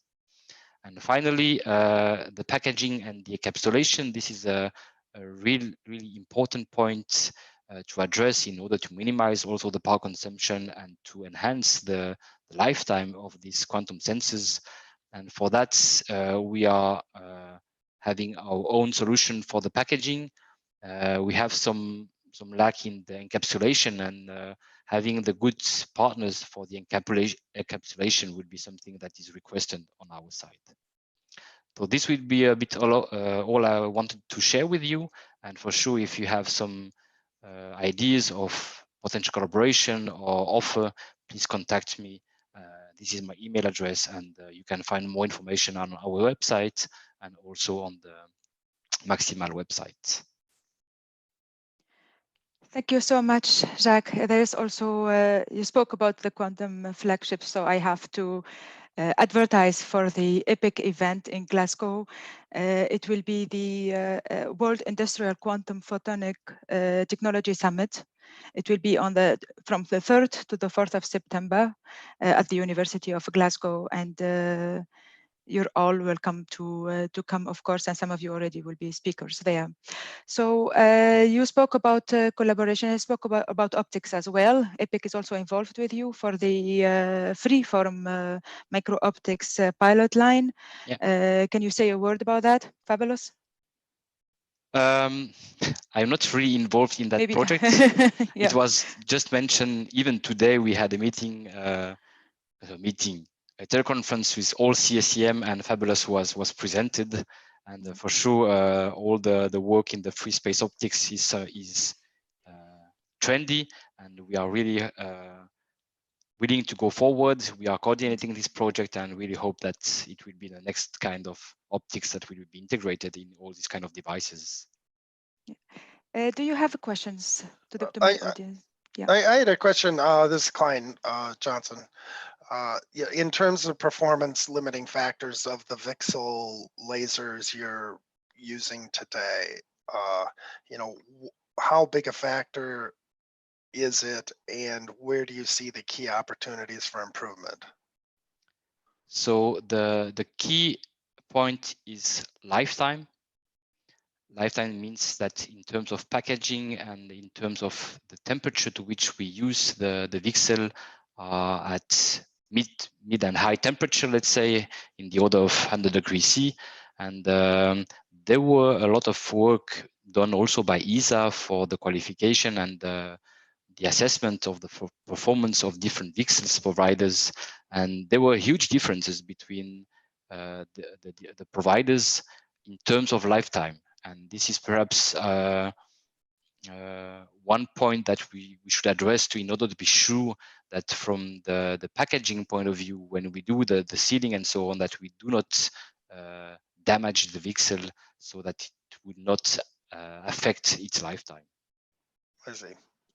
And from the performance itself, now for sure the atomic clock doesn't need a lot of power, so this is not a need for us to have more power. But for the other application, for the magnetometer, for example, having a little bit more power, still having the stability in terms of polarization, mode hopes, this would be also requests in order to be able to use VCSELs, because they are always the question, should we go for other technology? And for sure, there are other technology, they are either more power consuming, they are higher costs, they are bigger. So if we could have something from the VCSEL point of view that could address these performances, would be very nice. Mm-hmm. This is very nice. I think it's time now for us to move to Bruno from Muquans. The word is yours. Thank you very much. So good afternoon, everyone. So my name is Bruno Desruelle, and I'm the CEO and one of the co-founders of Muquans. So it's my first participation to an EPIC meeting. So thank you very much for the invitation. So there are many people I don't know in the assembly. So it's nice to meet you. And it's also good to say hello to the people that I've known for a longer time, like Eamonn and Jürgen. So good to see you. So yeah, thank you also to EPIC for taking the initiative of setting up this online technology meetings. I think it's a very good initiative to help us move forward and work together as a European photonic community. So that's highly appreciated, and I want to thank you for that. Maybe I would like to start by a few words about what makes our company very, very specific. And maybe what makes us specific is that we are at this stage, one of the only companies that can propose industrial solutions that are based on quantum manipulations of neutral atom. And I think that's still very specific today. So I won't have time to enter into the details of the physics, but you have to know that by using a proper combination of laser beams, we have the capability to capture an ensemble of neutral atoms and to cool them down to extremely low temperatures. So typically the raw material that we are using for our product is a cloud of rubidium atoms that's cooled down to a temperature of basically 1 microkelvin. So that's typically minus 273.149999 degrees Celsius. So we are extremely close to the absolute zero. So that's a state of matter that doesn't exist in the universe, that it was really created by man. And at this level of temperature, the atoms behave in a very specific way, and the atoms offer very specific features that are well described by quantum mechanics. And these very specific properties offer some unique features that can be exploited, of course, for fundamental physics, and cold atom physics, it gave rise to several Nobel Prizes, but also for some applications. Maybe the most known application is atomic clocks, and most of you know today that the definition of time, of legal time, is majoritarily defined with atomic clocks based on laser-cooled atoms. But we also have the possibility to exploit these laser-cooled atoms for inertial measurements. This means that using matter wave interferometers, such as the ones that were described by Eamonn in his presentation, we have the capability to perform very high performance acceleration measurements and also rotation measurements, saying that using cold atoms, we can implement some accelerometers and gyroscopes.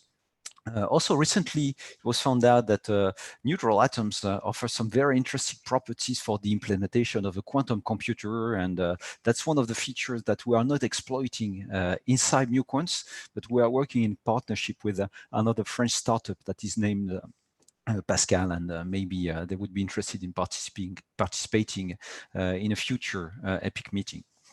So what you also have to know is that nature hates to behave in a quantum way, and you really need to force it brutally in order to reach and to observe the quantum phenomena that you are interested in.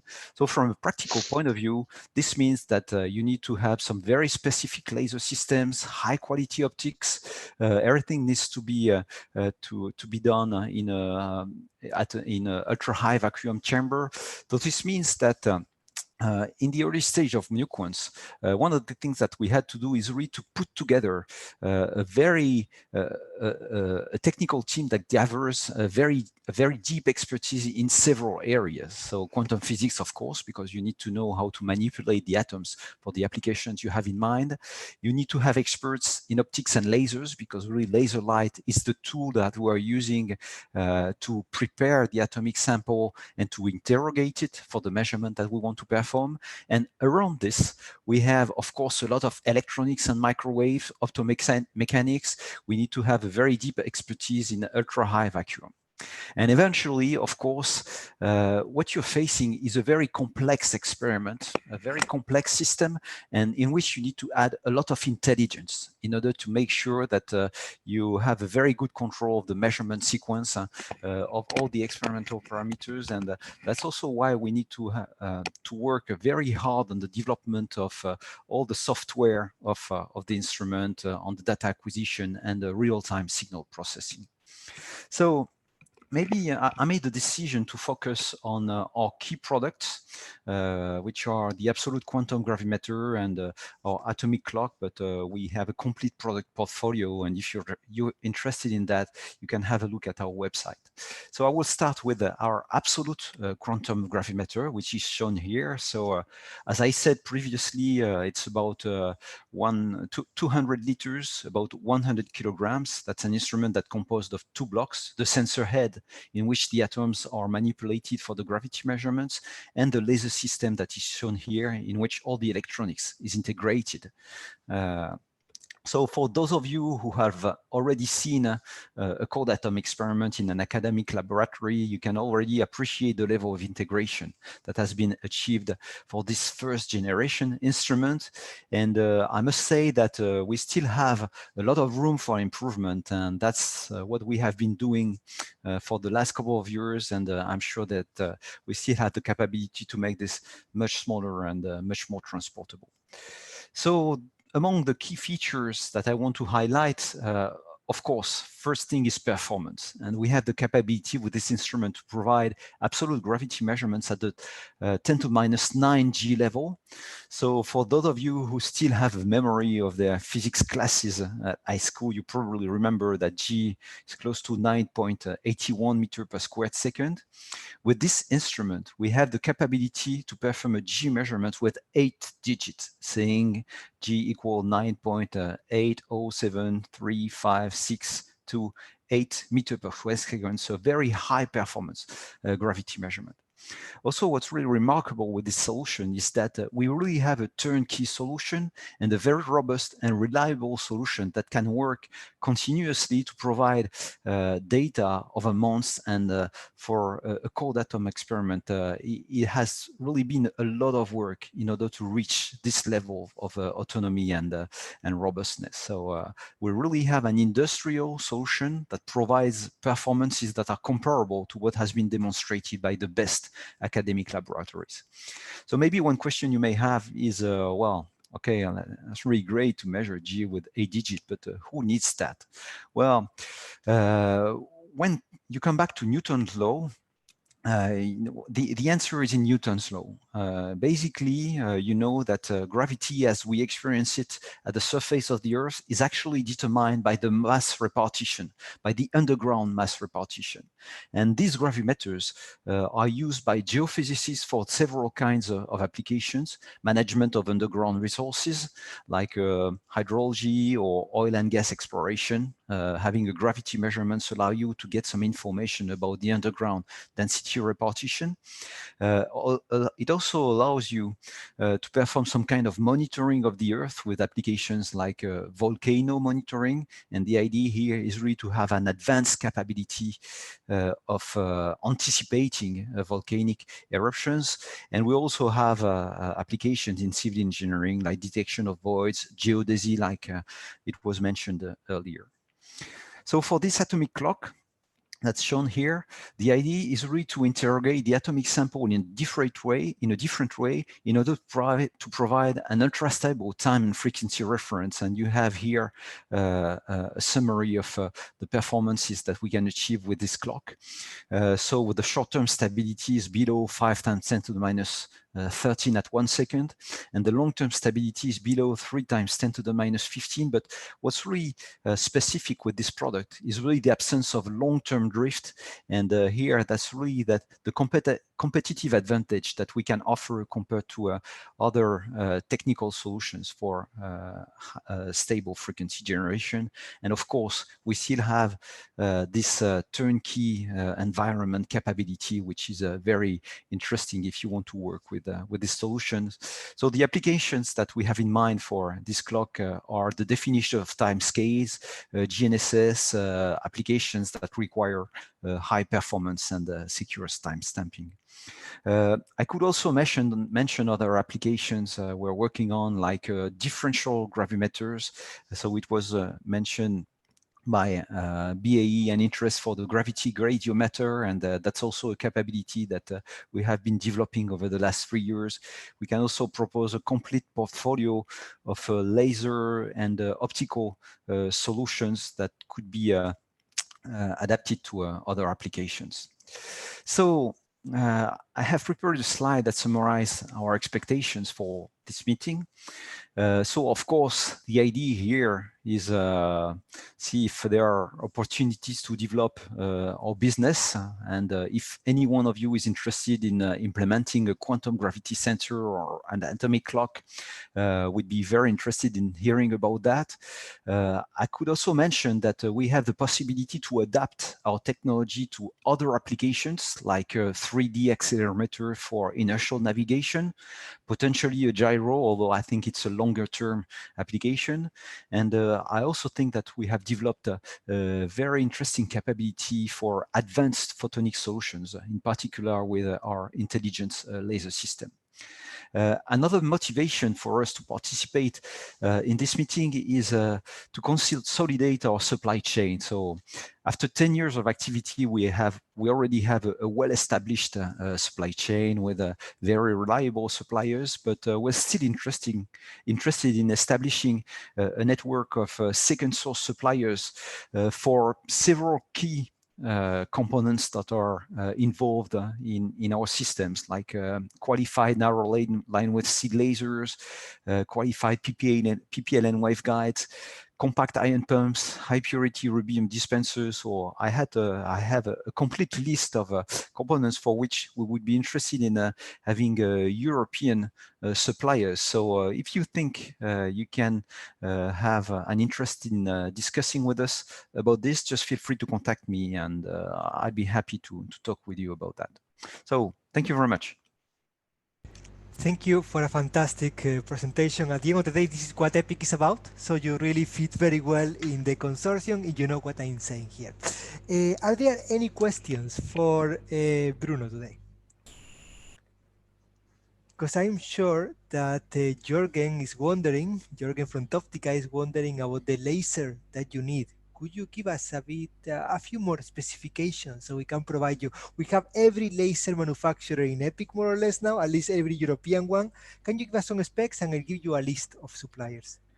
You know, we are a very demanding customer. So, yeah, I can give you.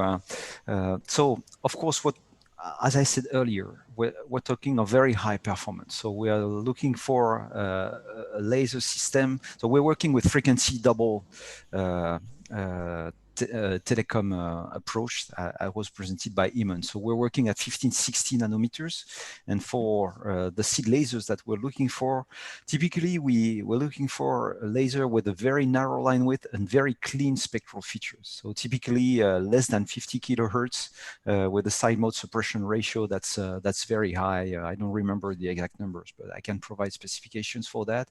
In terms of power, of course, well, the higher the better, but 10 milliwatts would be okay. What's very important for the applications we have in mind, it's not only the optical performances, it's also robustness and reliability. So robustness, of course, we need to have a component that's Telcodec qualified, or even better than that, space qualification would be even better. Aren't you happy to hear that, Eamonn? So space qualification would be even better. Lifetime, typically we're looking for MTBF in excess of 500,000 hours in order to make sure that we have the highest level of reliability possible. And of course, because we're a company and we cannot afford to lose money, cost effectiveness is of course something important. So basically an equivalent of the Rio Plan X would be really great. So this gives you a very good idea of what we have. Santa Claus Christmas list, and I'm pretty sure that we have some suppliers there. Some of them in Munich and others in other sides of Europe. So offline, I'm gonna give you some list of companies in EPIC that I think can work with you. When it comes to the next stage, which is the miniaturization of the whole thing, what would be the ideal partner, the ideal potential ideal wedding in this business that you could do to actually achieve the miniaturization, which is of course the next challenge? Well, you know, we need to work on several aspects. So optics is one of them, and we have some ongoing projects. Electronics is another crucial topic, and I'm not sure that, you know, given the limited market, we'll have the capability to develop some integrated circuits for the applications we have in mind. But if one partner has this capability and is interested in collaborating with us on this topic, is something that would definitely be very interesting. Then ultra-high vacuum is another very important thing. So we have developed our expertise, but clearly there are some technologies in which we have no expertise, and that could be very interesting in order to reduce the size of our vacuum chamber. So that's definitely something for which it would be interesting to have some collaborations with other industrial partners. I think there's many of them here in the room, but I want to point out to one of them because you talk about integrated circuits. There is a company in Switzerland, Legend Tech.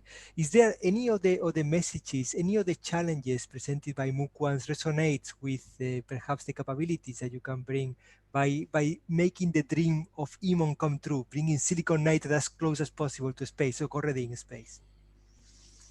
Well, we need to understand what the building blocks are, the first ones to go integrated, and that is one of the requests. So you already take one of the answers from my presentation afterwards, Jose.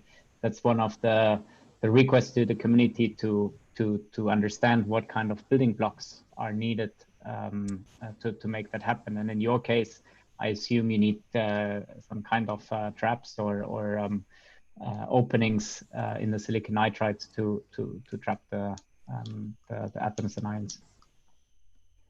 I think you're going to find out, Bruno, everything that there is to know about Lion Tech technology at the end of the show. But before that, we go to Munich and we go to the best lasers I know, to some of the best lasers I know.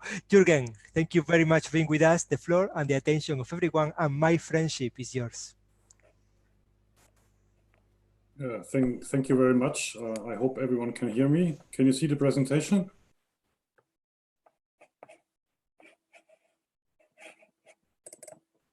Yeah, okay, because I don't see anything. Okay, wonderful.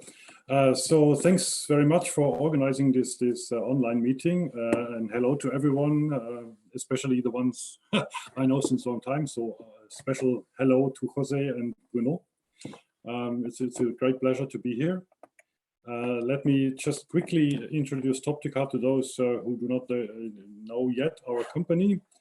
Assuming that regarding the physics of atomic clocks and quantum sensors, people know enough, so I will not go into this. Toptica itself has about 320 people, a revenue of about 74 million euro per year. We have several daughter company subsidiaries, so we have Toptica Photonics in Germany, we have Toptica Photonics in the USA, in Japan, in China. And we have two other companies. One is Eagle Photonics and one is Toptica Projects, a small spin-off of our company that deals with larger projects and not with, let's say, mass products or semi-mass products. The technology that we have in-house is diode laser systems in a large wavelength range. I will come to that later. We have ultra-fast picosecond, femtosecond fiber lasers, frequency comms, terahertz systems, and high-powered laser diodes. And in that sense, we are having more or less the quantum shovel. So we are providing tools that help other people to make either research success or money out of quantum physics. The first ingredient that we have is tunable diode lasers, and they are used for optical clocks and quantum sensors and many other quantum applications. I will come to that also later. The key feature of our company in this sense is we say we have all wavelengths.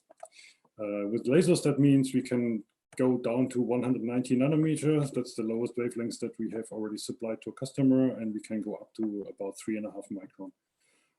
We have different kinds of laser systems which have different kinds of values. So some are small, some are super rugged, all are robust.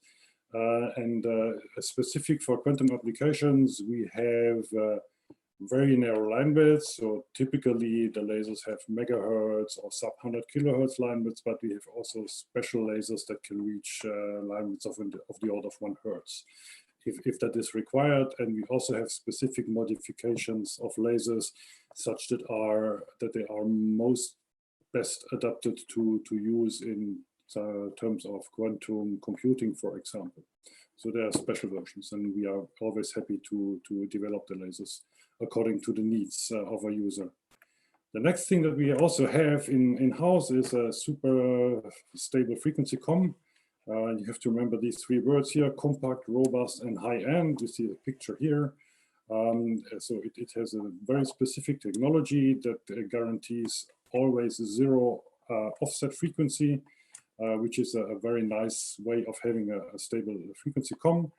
We can also provide wavelength extensions, so we can provide the frequency comm at wavelengths from 420 nanometer to 2200 nanometer, and all the other accessories which are required to lock lasers to frequency comms or frequency comms to lasers that we all have in-house. And all this laser systems can be controlled by software remotely and conveniently. That's actually also true for the tunable diode lasers that I showed on the previous slide.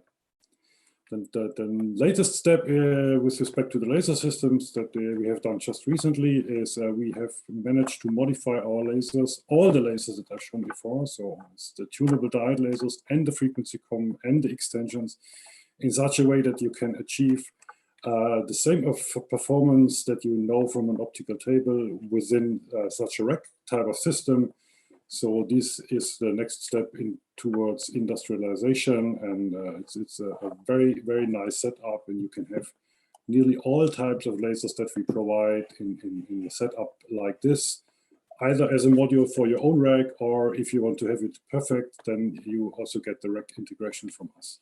So that's a very nice system, and we also offer complete quantum technology solutions. What does that mean? Someone could say to us, for example, I want to build an optical lattice clock for strontium, and then we would say, we know everything that you need, and we can provide it within such a rack type of system. So that's very nice. And I hope we find a lot of people who are interested in that. More than lasers, we also have systems engineering competence. And as an example, I show you a picture here, which is a single turbulent ion optical clock that was actually developed in a consortium founded by the German Federal Ministry of Education and Research. The name of the project is Optical, and as you see on the right side, it's not done by Toptica by ourselves, but it's a consortium consisting of many partners. But the end result is that in these two 19-inch rack systems, it's a fully transportable single optical ion clock, and it's actually already running and providing first good results, which helped us to gain experience in systems engineering, because Toptica designed the whole rack type of system. And this is my last slide. We have not only optical experience, we have more quantum technology competence in our company. A lot of our people come from the quantum technology environment, have a background in research. We are partner in many research projects. So two are Optical and QSOS, which are funded by the German ministry. But we are also partner in 4 quantum flagship projects. One is again a clock project. So that's a IQ clock. It's an optical strontium lattice clock where we provide all the lasers that are required for running an optical strontium lattice clock. We are also partner in Action, which is a quantum computing project where we also provide all the lasers that are required for a calcium interrupt quantum computer. And we are also partner in Pascual's atomic simulation and Quantum Internet Alliance, where we also provide specific developed lasers for a quantum internet. And with this, I'd like to thank you for your attention. Thank you so much, Jürgen. I personally worked a lot with the Toptica laser. I made my PhD at PTB, so there for the Quest project that was very used. And we know that the Falk system and all the lock-in to sub-hertz even is done with your lasers. So I would like to. We heard now a lot of what you can do, but I would like to know what can you do for them? What kind of collaborations are you offering? So if you ask me what we can do for others, then it's quite obvious. If someone wants to make a quantum what can they do for you? Okay, so what can they do for me? So what I would be interested in is mainly 3 things. One is a good market, but that's maybe the same for everyone from us. The second is as we are, let's say, a laser diode user, but a diode laser manufacturer, we are always interested in getting a super good semiconductor material in the sense of laser diodes. So if there was a company or a group within Europe that could provide specific wavelengths, specific power levels of laser diodes, that is always interesting. And what is also interesting for us in the more long term is of course, PICs for photonic integrated circuits for combining and phase modulation and switching of lasers. Yeah, for PICs, we will hear from Legentech, but we also, at EPIC, we can introduce you to the pilot lines that we have, working also on photonic integrated circuit. And now I would like to go to Klein from Vixar. So thank you, Jürgen, and we are hearing you now, Klein.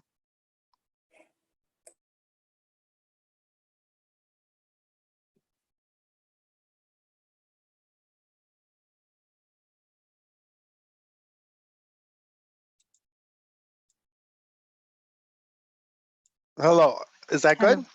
Yes. Can you see me okay? Yes, hello. Thank you, everyone. This has been interesting listening in so far. My name is Klein Johnson. I'm the co-founder and currently CTO of Vixar. Vixar is a VCSEL manufacturer. We have been involved in doing VCSELs for atomic clocks going back to, I'd say, early 2000s when we were involved in some of the first DARPA programs coming out for development of the chip scale atomic clocks. And actually some of our very first funding when we were, came together as a company was actually funded by DARPA for those projects. So we came out of Honeywell back in 2005 and proceeded predominantly pursuing development of lasers outside the communication space, so predominantly sensors. As we expanded into the more consumer space and with the recent advent of VCSELs for 3D sensing and handheld devices, we were acquired by OSRAM Opto in order to kind of fill a gap in their portfolio with respect to Vixar or VCSELs. And since the acquisition, we've been working together very closely to expand and take advantage of the increased market reach we could achieve with the OSRAM name. We work in wavelengths ranging from the red, around 660, 670 nanometers up to about a micron. Our portfolio ranges anywhere from microwatts, single mode lasers up to modules putting out hundreds of watts. We sell different configurations. We sell bare die. We do standard low-cost service mount packages, and we also engage with customers to do higher value added custom packaging. And that includes the integration of additional things such as optics or, packages, text, thermistors, things like that. We are completely outsourced, so we have developed a supply chain that consists of what we consider really the leading players in the world in terms of epitaxial growth, wafer fabrication, back-end processes, test, packaging, all the things that support the business. The supply chain we put in place is scalable to, we're working on both 4-inch and 6-inch platforms, and it's scalable to hundreds of millions of individual pieces per year. And the supply chain is distributed globally across both the domestic here in the United States and overseas. So we like to think that we have a good core competence in a lot of applications that are VCSEL based. We specialize in high performance, high volume products. We strive to deliver the parts the highest quality and reliability, and also differentiate ourselves in terms of our offerings with respect to package solutions. I don't know if I need to go too depth about what a VCSEL is here to this group, but contrasting with an edge emitter, we like to think the VCSEL basically has the performance of a laser with the cost structure of an LED.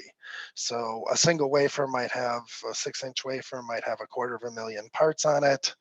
And due to the fact that it's surface emitting, it can be tested and yielded known good die can go into the packaging.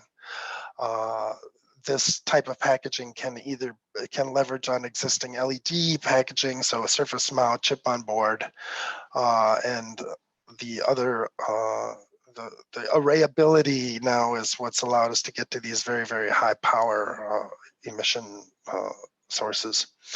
And high modulation rate, narrow spectrum, efficiency, reliability, all those things. So Vixar, we basically cover the whole supply chain. We have control over everything from the epitaxial designs, chip designs, all the way through test and packaging, be it our back-end packaging partners. So our target markets are really covering industrial proximity sensing, illumination, general illumination LiDAR, and I would put the atomic sensor activity there. We do 3D sensing, biometrics, gesture recognition for consumer and mobile. We're very active in medical with low light therapy, imaging, and biometrics, and the emerging automotive market is expected to develop quite rapidly, where we need to develop robust sources for things like in the cabin driver awareness and external short to mid range LiDAR. So for what we're doing today for atomic sensors, we have standard products and custom products at 795 and 895 for the rubidium and cesium lines. We have configurations ranging from bare die. We're not selling a lot today in terms of off-the-shelf standard packaged products, but we do for higher volume customers, we do some level of customized packages and components, and also higher level assemblies where we're integrating the lasers with thermal intercoolers, thermistors, quarter wave plates and such. I think over the years, we've been able to, we've worked hard on this, so we have developed quite a bit of application knowledge around what's important, particularly to the application of CPT clocks, but more and more so now in magnetometry, about what the critical performance metrics are and how they interact within a VCSEL, what kind of trades you have to make in terms of performance. Things like wavelength is critical. Everybody wants super stable polarization, narrow line width for VCSEL, sub 50 megahertz, anywhere down to 20 megahertz is actually quite narrow. Symmetry of the sidebands for the CPT clocks is critical, and also modulation efficiency. On the magnetometry side, we're not quite as developed. Typically what they're looking for is low relative intensity noise and much higher power in terms of optical single mode power. And that chart I'm showing there is just kind of example of how in these CPT applications, these things trade against each other, whereby like this green line here is line width, and line width scales decreases as you increase the current, whereas the sideband asymmetry, which is a negative factor, actually increases as you increase the current. And also with that, the modulation efficiency kind of follows the relaxation oscillation frequency of the laser. So what you find is for a good performing CPT clock VCSEL, you've got kind of a narrow range of sweet spot of operating in here, whereby you get optimal performance. And so we try to work with our customers to help them, design their systems so that our VCSELs are operating kind of at their optimal points. So my comments and questions. We've been working on these VCSELs for atomic sensors for quite a while now. We see it and believe that it's a uniquely enabling technology and a wide application space ranging from oil and gas exploration, medical, networking, all kinds of things. But we see that there's just a lot of activity going on out there, and it's kind of it makes it a challenging market in the sense that a lot of the applications are quite fragmented in terms of what kind of solutions they're looking for, what kind of packaging requirements they're looking for, and performance requirements. Generally, the performance they're looking for is quite extreme, and so by the time you have this, five-sided space where you're specifying all these parameters, it drives yields down to very, very low numbers, and so getting costs down is something we're striving to do, but it's difficult when these devices are typically so over specified. Another thing is things like instrumentation for verification in the laboratory or on the production line of things like line width and these asymmetry tests and things don't exist. And this is all complicated by just the low volumes, the limited number of cycles of learning that we get, and how that affects our opportunity for enhancing yield and ultimately performance as well. And so our biggest question right now really is, what does the future look like for demand for components for these technologies? I mean, what's driving the demand today? Are there emerging markets? Is there a killer app out there that could significantly increase volumes? And kind of what will it look like in a year or 5 or 10 years from now? So that is all I had to say. So that would be kind of the inputs I'd be looking for. Mm-hmm. Thank you very much, Klein, and please send my regards to Mary. I'm a big fan of Vixar, and also a big fan of the way that OSRAM was looking at pixels. They look at Vixar, and the whole community actually got a push. And since then, we have been seen a huge increase for the companies who do packaging of pixels in Europe, growing dramatically. So it is great. All these things are great for the ecosystem. Klein is your first EPIC meeting, but by now I think you know the drill. What can you do for them? What can they do for you? Well, do for the markets. I mean, we want to explore markets where there's opportunity to sell lasers, and we're very willing and eager to engage directly with customers in trying to develop and optimize their particular products. And so anyone who has a need for a VCSEL, I would encourage you to please reach out to us and work openly. And we're very willing to work openly with anyone to try to come up with a VCSEL solution that is responsive to their requirements. That's basically what we do. In terms of what the market or the audience can do for us, it's really that last question. We need to understand where this is going, because I think there's a perception out there that there's a real risk that the support for atomic sensors in terms of VCSELs might be wavering because of the amount of investment and the amount of the support it requires. Mm-hmm. And so we want to continue to play in this market, and we want to continue to support the market, but we have to really understand what it is if we're going to make the decisions to invest. I am following very close the developments of the Skylight project. I'm also following very close the developments of the different call for tender of the European Space Agency. I'm seeing how companies like IceTech, like Orolia that we had today with us, are really getting lost of track. The problem here, your main concern is volume, and I think you are on the right side if you push for pixels going to solve the challenges of 795 nanometers especially. I honestly believe that there is a high volume market on that. What do you think? What do you think, Serge? So I agree, because for the microclock, this market is really demanding, and also all the options we have. So it's not, it's for military, for space, for maritime.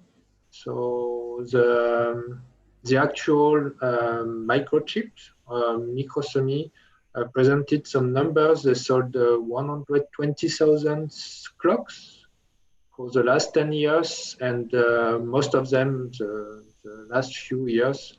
So I think the market is very, very demanding, but I can't give numbers right now. And I think Jacques also can give some comments on that with the Maximal project. Yeah, you're right, Serge. So if I'm allowed to come into, so the numbers given by Serge, I attended a presentation by John Kitching saying this number, that the totally sold atomic clocks from microchip is about 120,000. This is only for the oil prospection activity mainly. So we have a lot of activity also in oil prospection, I think in the Netherlands and things like that. So that's the market is here, I think. And for sure, the other application, the magnetometer, for the time being, the market is, let's say, pretty small or mid-sized. Even if you have hundreds or 200s of lasers per unit, they are mainly sold for hospitals, and for the time being, the screen equipment is so huge and so costly that it hasn't been spread. But if the technology comes less costly, and you mentioned it's pretty difficult for you to have the cost going down because it's so highly specific, and the requirements for this laser are so demanding that the yield on the wafer is pretty small. So if you could find a way to enhance the yield, this would be perfect. Well, we certainly try, but it's challenging, and yeah, we're all and the part of the problem is well, there's a couple of things. One, when you're running on some of these wavelengths or some applications, we might run a dozen wafers a year. That's not enough, as I said, cycles of learning really to get statistics and to get reproducibility and quality and all those things assured. And then we'll have customers that they might order 100 parts a year, and they'll come back and they want the parts they're buying today to be exactly like the parts you made 3 years ago, which is really hard. Plus we're constantly trying to be on a path of improvement, performance improvement. And so, and that combined with kind of some of the lack of transparency in terms of, what the customer really cares about, what their application is, because a lot of times the people we're working with are very protective, rightfully so, of their intellectual property or their market, position. And so it's a difficult game. Yes, indeed. Actually, one of the things that we do at EPIC to help the companies lower the yield, so increase the yield, is to bring them together in a meeting every year at a different location. This year we go in November at PI, and we focus on automation for manufacturing, packaging, and testing. So it is an event in which all the different companies in photonic integrated circuits, in laser diodes, in pixels, they see the way that they can actually do in-process monitoring and packaging, and then when does the testing need to be done at die level, a system level, or a wafer level. So I really recommend all the companies who are either in the Vixar manufacturing, laser diode manufacturing, or PICs to come to the event at PI. Mm-hmm. And with this, I'm going to give the floor to, I think, a very, very, very good friend of mine, Michael. I miss you. I hope the world goes back to normal and we can see each other again. Michael, the floor and the attention of everyone is yours. Tell us about silicon nitride.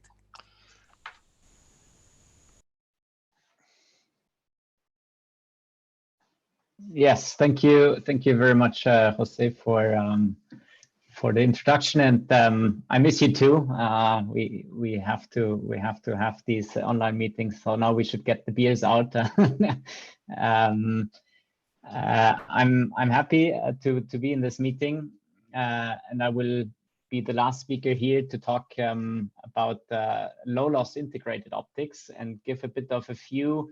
What Eamonn from ESA already mentioned before, how does the future of this look like, and how can we integrate these systems? And I want to present here some building blocks that we have for optical atomic clocks, and to start that and to motivate integration, I have here a slide where we see a frequency comb that was in the lab of the MPQ of Ted Hensch in 1980, a lab full of mirrors and cables, and this is now available as a system at Menlo or at Toptica, and actually the goal is to bring at least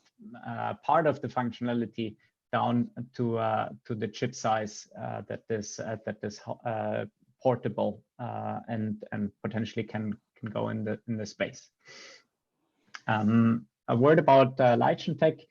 We are a spin-off from EPFL, and our focus is on chip manufacturing of silicon nitride photonic integrated circuits. And our core business is to offer these very low loss in propagation loss, very low propagation loss silicon nitride circuits. We understand that this whole value chain needs to be covered, and this is why we also participate in these EPIC events and benefit a lot from EPIC to get exposure and collaborate with design partners on the left-hand side, but also with packaging partners that goes then afterwards in a final system. And here I took the same publication that Eamonn mentioned before, where NIST they showed in this paper that came out last year in Optica how an atomic clock could look like, and they actually realized that one with a rubidium vapor cell. And so if we go to some of those building blocks, you see there is the key here is this frequency comp generation on a chip. And this frequency comp generation is key for atomic clocks, as that translates you or gives the link between the optical frequency, which is here, and a microwave frequency, which is the repetition rate that is afterwards detected on the photodiode. So this frequency comp is key, and you need to make sure that you can self-reference it. That means that you need to spread it over one octave. And so one key building block that we can provide here is a very high Q resonator that is able to generate such a frequency comp. If you sweep a CW laser in the right manner over the resonance of such a resonator, you can generate a frequency comp on a chip.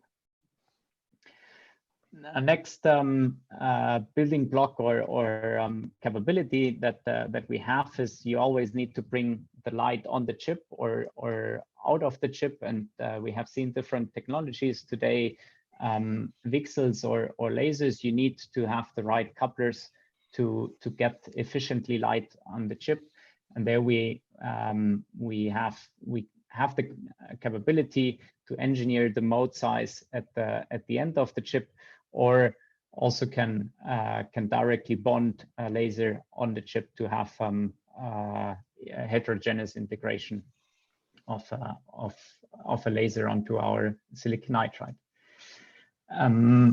Other things that are needed, and here we need then also other materials than silicon nitride, is, for example, frequency doubling that we have shown in a collaboration where we bond lithium niobate on our low loss silicon nitride, and like that you can convert your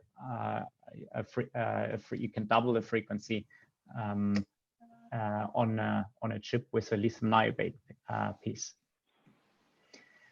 Another key element are detectors, and we have spoken about that before. You need very high speed detectors, because you need to detect here the RF spacing of that second comp here, and in a collaboration with University of Virginia, we prepared our silicon nitride chip in a way that they could integrate a 3.5 die directly on the chip and get the detector out of there that could detect up to 20 gigahertz, I think. And with this, I just switched to a system where we have shown actually the integration of most of these components where we had the tunable laser from UCSB, from John Bauer's group, and a high-Q resonator from Caltech, and our high-Q resonator from Leichentech, and the frequency doubling on the chip. And in this system, we were able to stabilize this tunable laser by less than a millihertz. So the stepping of a laser could be stepped by less than a millihertz. And we all know that the laser frequency at 1550 nanometers is around 200 terahertz. So that's a very, very precise stepping that we can do. And with this, I would like to thank the opportunity. We have a platform where we can achieve very low loss integrated photonics. We understand that the key part is to connect to the outside world and offer building blocks to use that, for example, also for atomic clocks. Thank you so much, Michael. It was a very nice talk. So I have a question for you. I know I should leave the floor for the others to ask, but I have a question. What's the right way to collaborate for all these companies that ask for photonic integrated circuit? What's the right way to collaborate with you and with ESA for this? So we have different approaches and are quite flexible for different kinds of collaborations. There's, for example, multi-project wafer runs and PWs where you can test these building blocks by dividing the cost of a wafer with different customers. We have the possibility to write ESA projects together, or we can also envision a bilateral collaboration where we have where both the companies put efforts down in R&D. Okay, does anybody have a question? I believe Eamonn.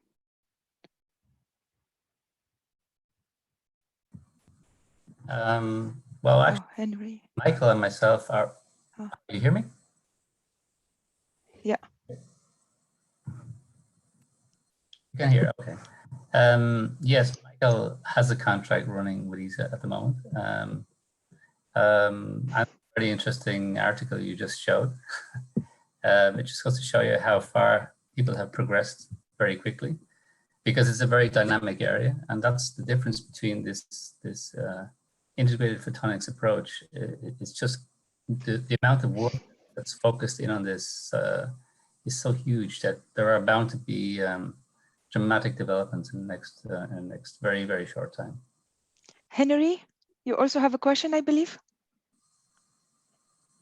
Hi, yeah, it wasn't necessarily so specific to Leichentech there, but to everybody in a way, but I think it's pertinent as well in terms of something we're really keen to see is how we can speed up the process from taking new technologies and actually having them qualified and actually in use. And I was just wondering what the view was on the challenges people see and from what they're developing to getting it taken up by end customers and end users. And is there anything they believe that we could do, or other people could do, or things could bring together to make it easier to take those stages to speed up that process? Okay. Do you have other questions? Because I would like to also mention that EPIC is involved with various pilot lines for photonic integrated circuit, PICS for Life, PICSAP, MIRFAB, and JPICS.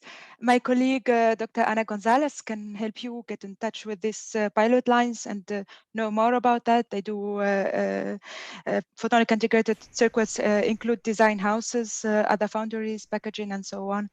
I think that's it for me. Yeah, Bruno. Yeah, Michael, you presented briefly some results regarding second harmonic generation. Do you have plans to release a product in the future?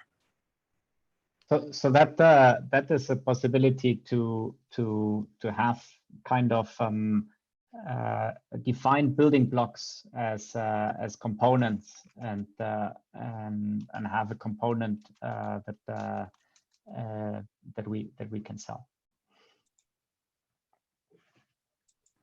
Okay, if you want, I can send you some specifications. Okay.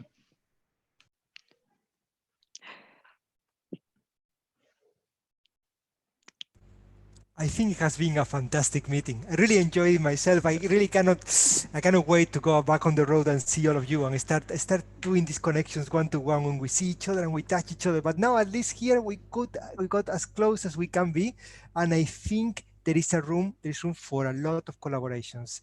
We started with Henry White, and he gave this great presentation about the unmet challenges and needs. Any company, any idea that you get out of this meeting? Perhaps any room for collaboration that you got, Henry? Yeah, I think there's definitely a few I'll be making some contacts with, so I'll follow things up. Yeah. I think I really love the presentation from Itai. Itai is every time I put him on a stage and he shows me the retroreflector that he does is always very interesting. Itai, we need you in the supply chain because you really can answer the question from Henry. You are the company who has a strong track record on bringing optics to the space industry. So we have to have you more engaged. Any idea that you got out of this meeting? Any potential collaboration? Oh, definitely. I'm already in the middle of the presentation. Contact my director of engineering. So I think that we work a lot with BAE systems in different projects. So I think it might be good for us, Henry, to just have a chat about our space application. But with respect to the atomic clock, we just have seen significant interest lately. So I would be very much hopeful to communicate with several of the participants today. Thank you, Jose. Many of you have been telling me in WhatsApp while the meeting was going, they were telling me, I'm already contacting this one, already contacting that one. I was super happy. The next presenter was Eamonn, and Eamonn Murphy really told us about the roadmap for space. Eamonn, anything that you got out of this meeting that could help you in the present and future for defining the roadmap? I think everybody's itching to get back to the labs, and that's a good sign. Yeah, we are all are. And I also have a new friend now, which is Serge from Orolia. What was the experience of your first ever EPIC meeting? So it was very interesting, and I think PLX, Vixar, few BE. I think I will take contact with a few people of this consortium. Jacques, I think for you has been also a very, very interesting room for collaboration being created here. Any company that you think you had to follow up after the meeting? Yeah, for sure. It was the first time I participated, so it's also a very good occasion to meet all these people. Some I know, some not. But really the real focus for us is on the laser source, so the Vixar one. And one of the key aspects is also the packaging, and perhaps mainly vacuum encapsulation, vacuum packaging is something we are really interested in, and making it robust and reliable for huge long lifetime and low power consumption. And you're only 20 minutes by train to Orolia, so I hope you go and visit them and you start collaborating. Also, it was the first meeting for Bruno. Bruno, how was the experience from Muquans? It was very interesting, and I learned a lot from this meeting. I also like the general atmosphere, to establish a European collaboration with plenty of industrial partners. I didn't know all of them, so I think there are some discussions that we need to develop, and I will work on that in the coming weeks. For Jürgen, it's not the first ever meeting. Jürgen is an experienced person in EPIC, especially in the quantum regime. Jürgen, what kind of things you learned from this meeting, and what kind of cooperation do you think you can start after this? Yes, first, thanks again for organizing this meeting. It was very interesting. I mean, most of the companies and their products we know, but in these challenging times, it's always good to be reminded what they are able to do for us. So I found at least one company that I would like to talk to in significantly more detail. And also, funny thing is, I got additional ideas which were not in our mind so far. So maybe there is even room for other and future collaboration. I also enjoyed very much the presentation from Vixar. Klein, it was your first ever EPIC meeting. I hope to see you more often. It's great to meet the CTO of Vixar. What kind of perhaps collaboration do you envision after this, and what kind of follow-ups maybe you can do? Oh, definitely. Well, I would. I mean, even before the meeting, Jacques had reached out, which is great. I would encourage you to follow through with that, and let's talk some more. And also, Serge, I'd be interested to learn more, definitely, about what your needs and your application is. I know that we have had some level of engagement with SpectraTime in the past. Not sure where that sits right now today. But let's, depending upon, your interest, I would certainly welcome a reach out. Mm-hmm. And finally, Michael, thank you for the nice presentation and to show the progress. I'm quite amazed with the progress that Ligentech is doing in this particular playfield. What kind of collaborations do you envision after this meeting?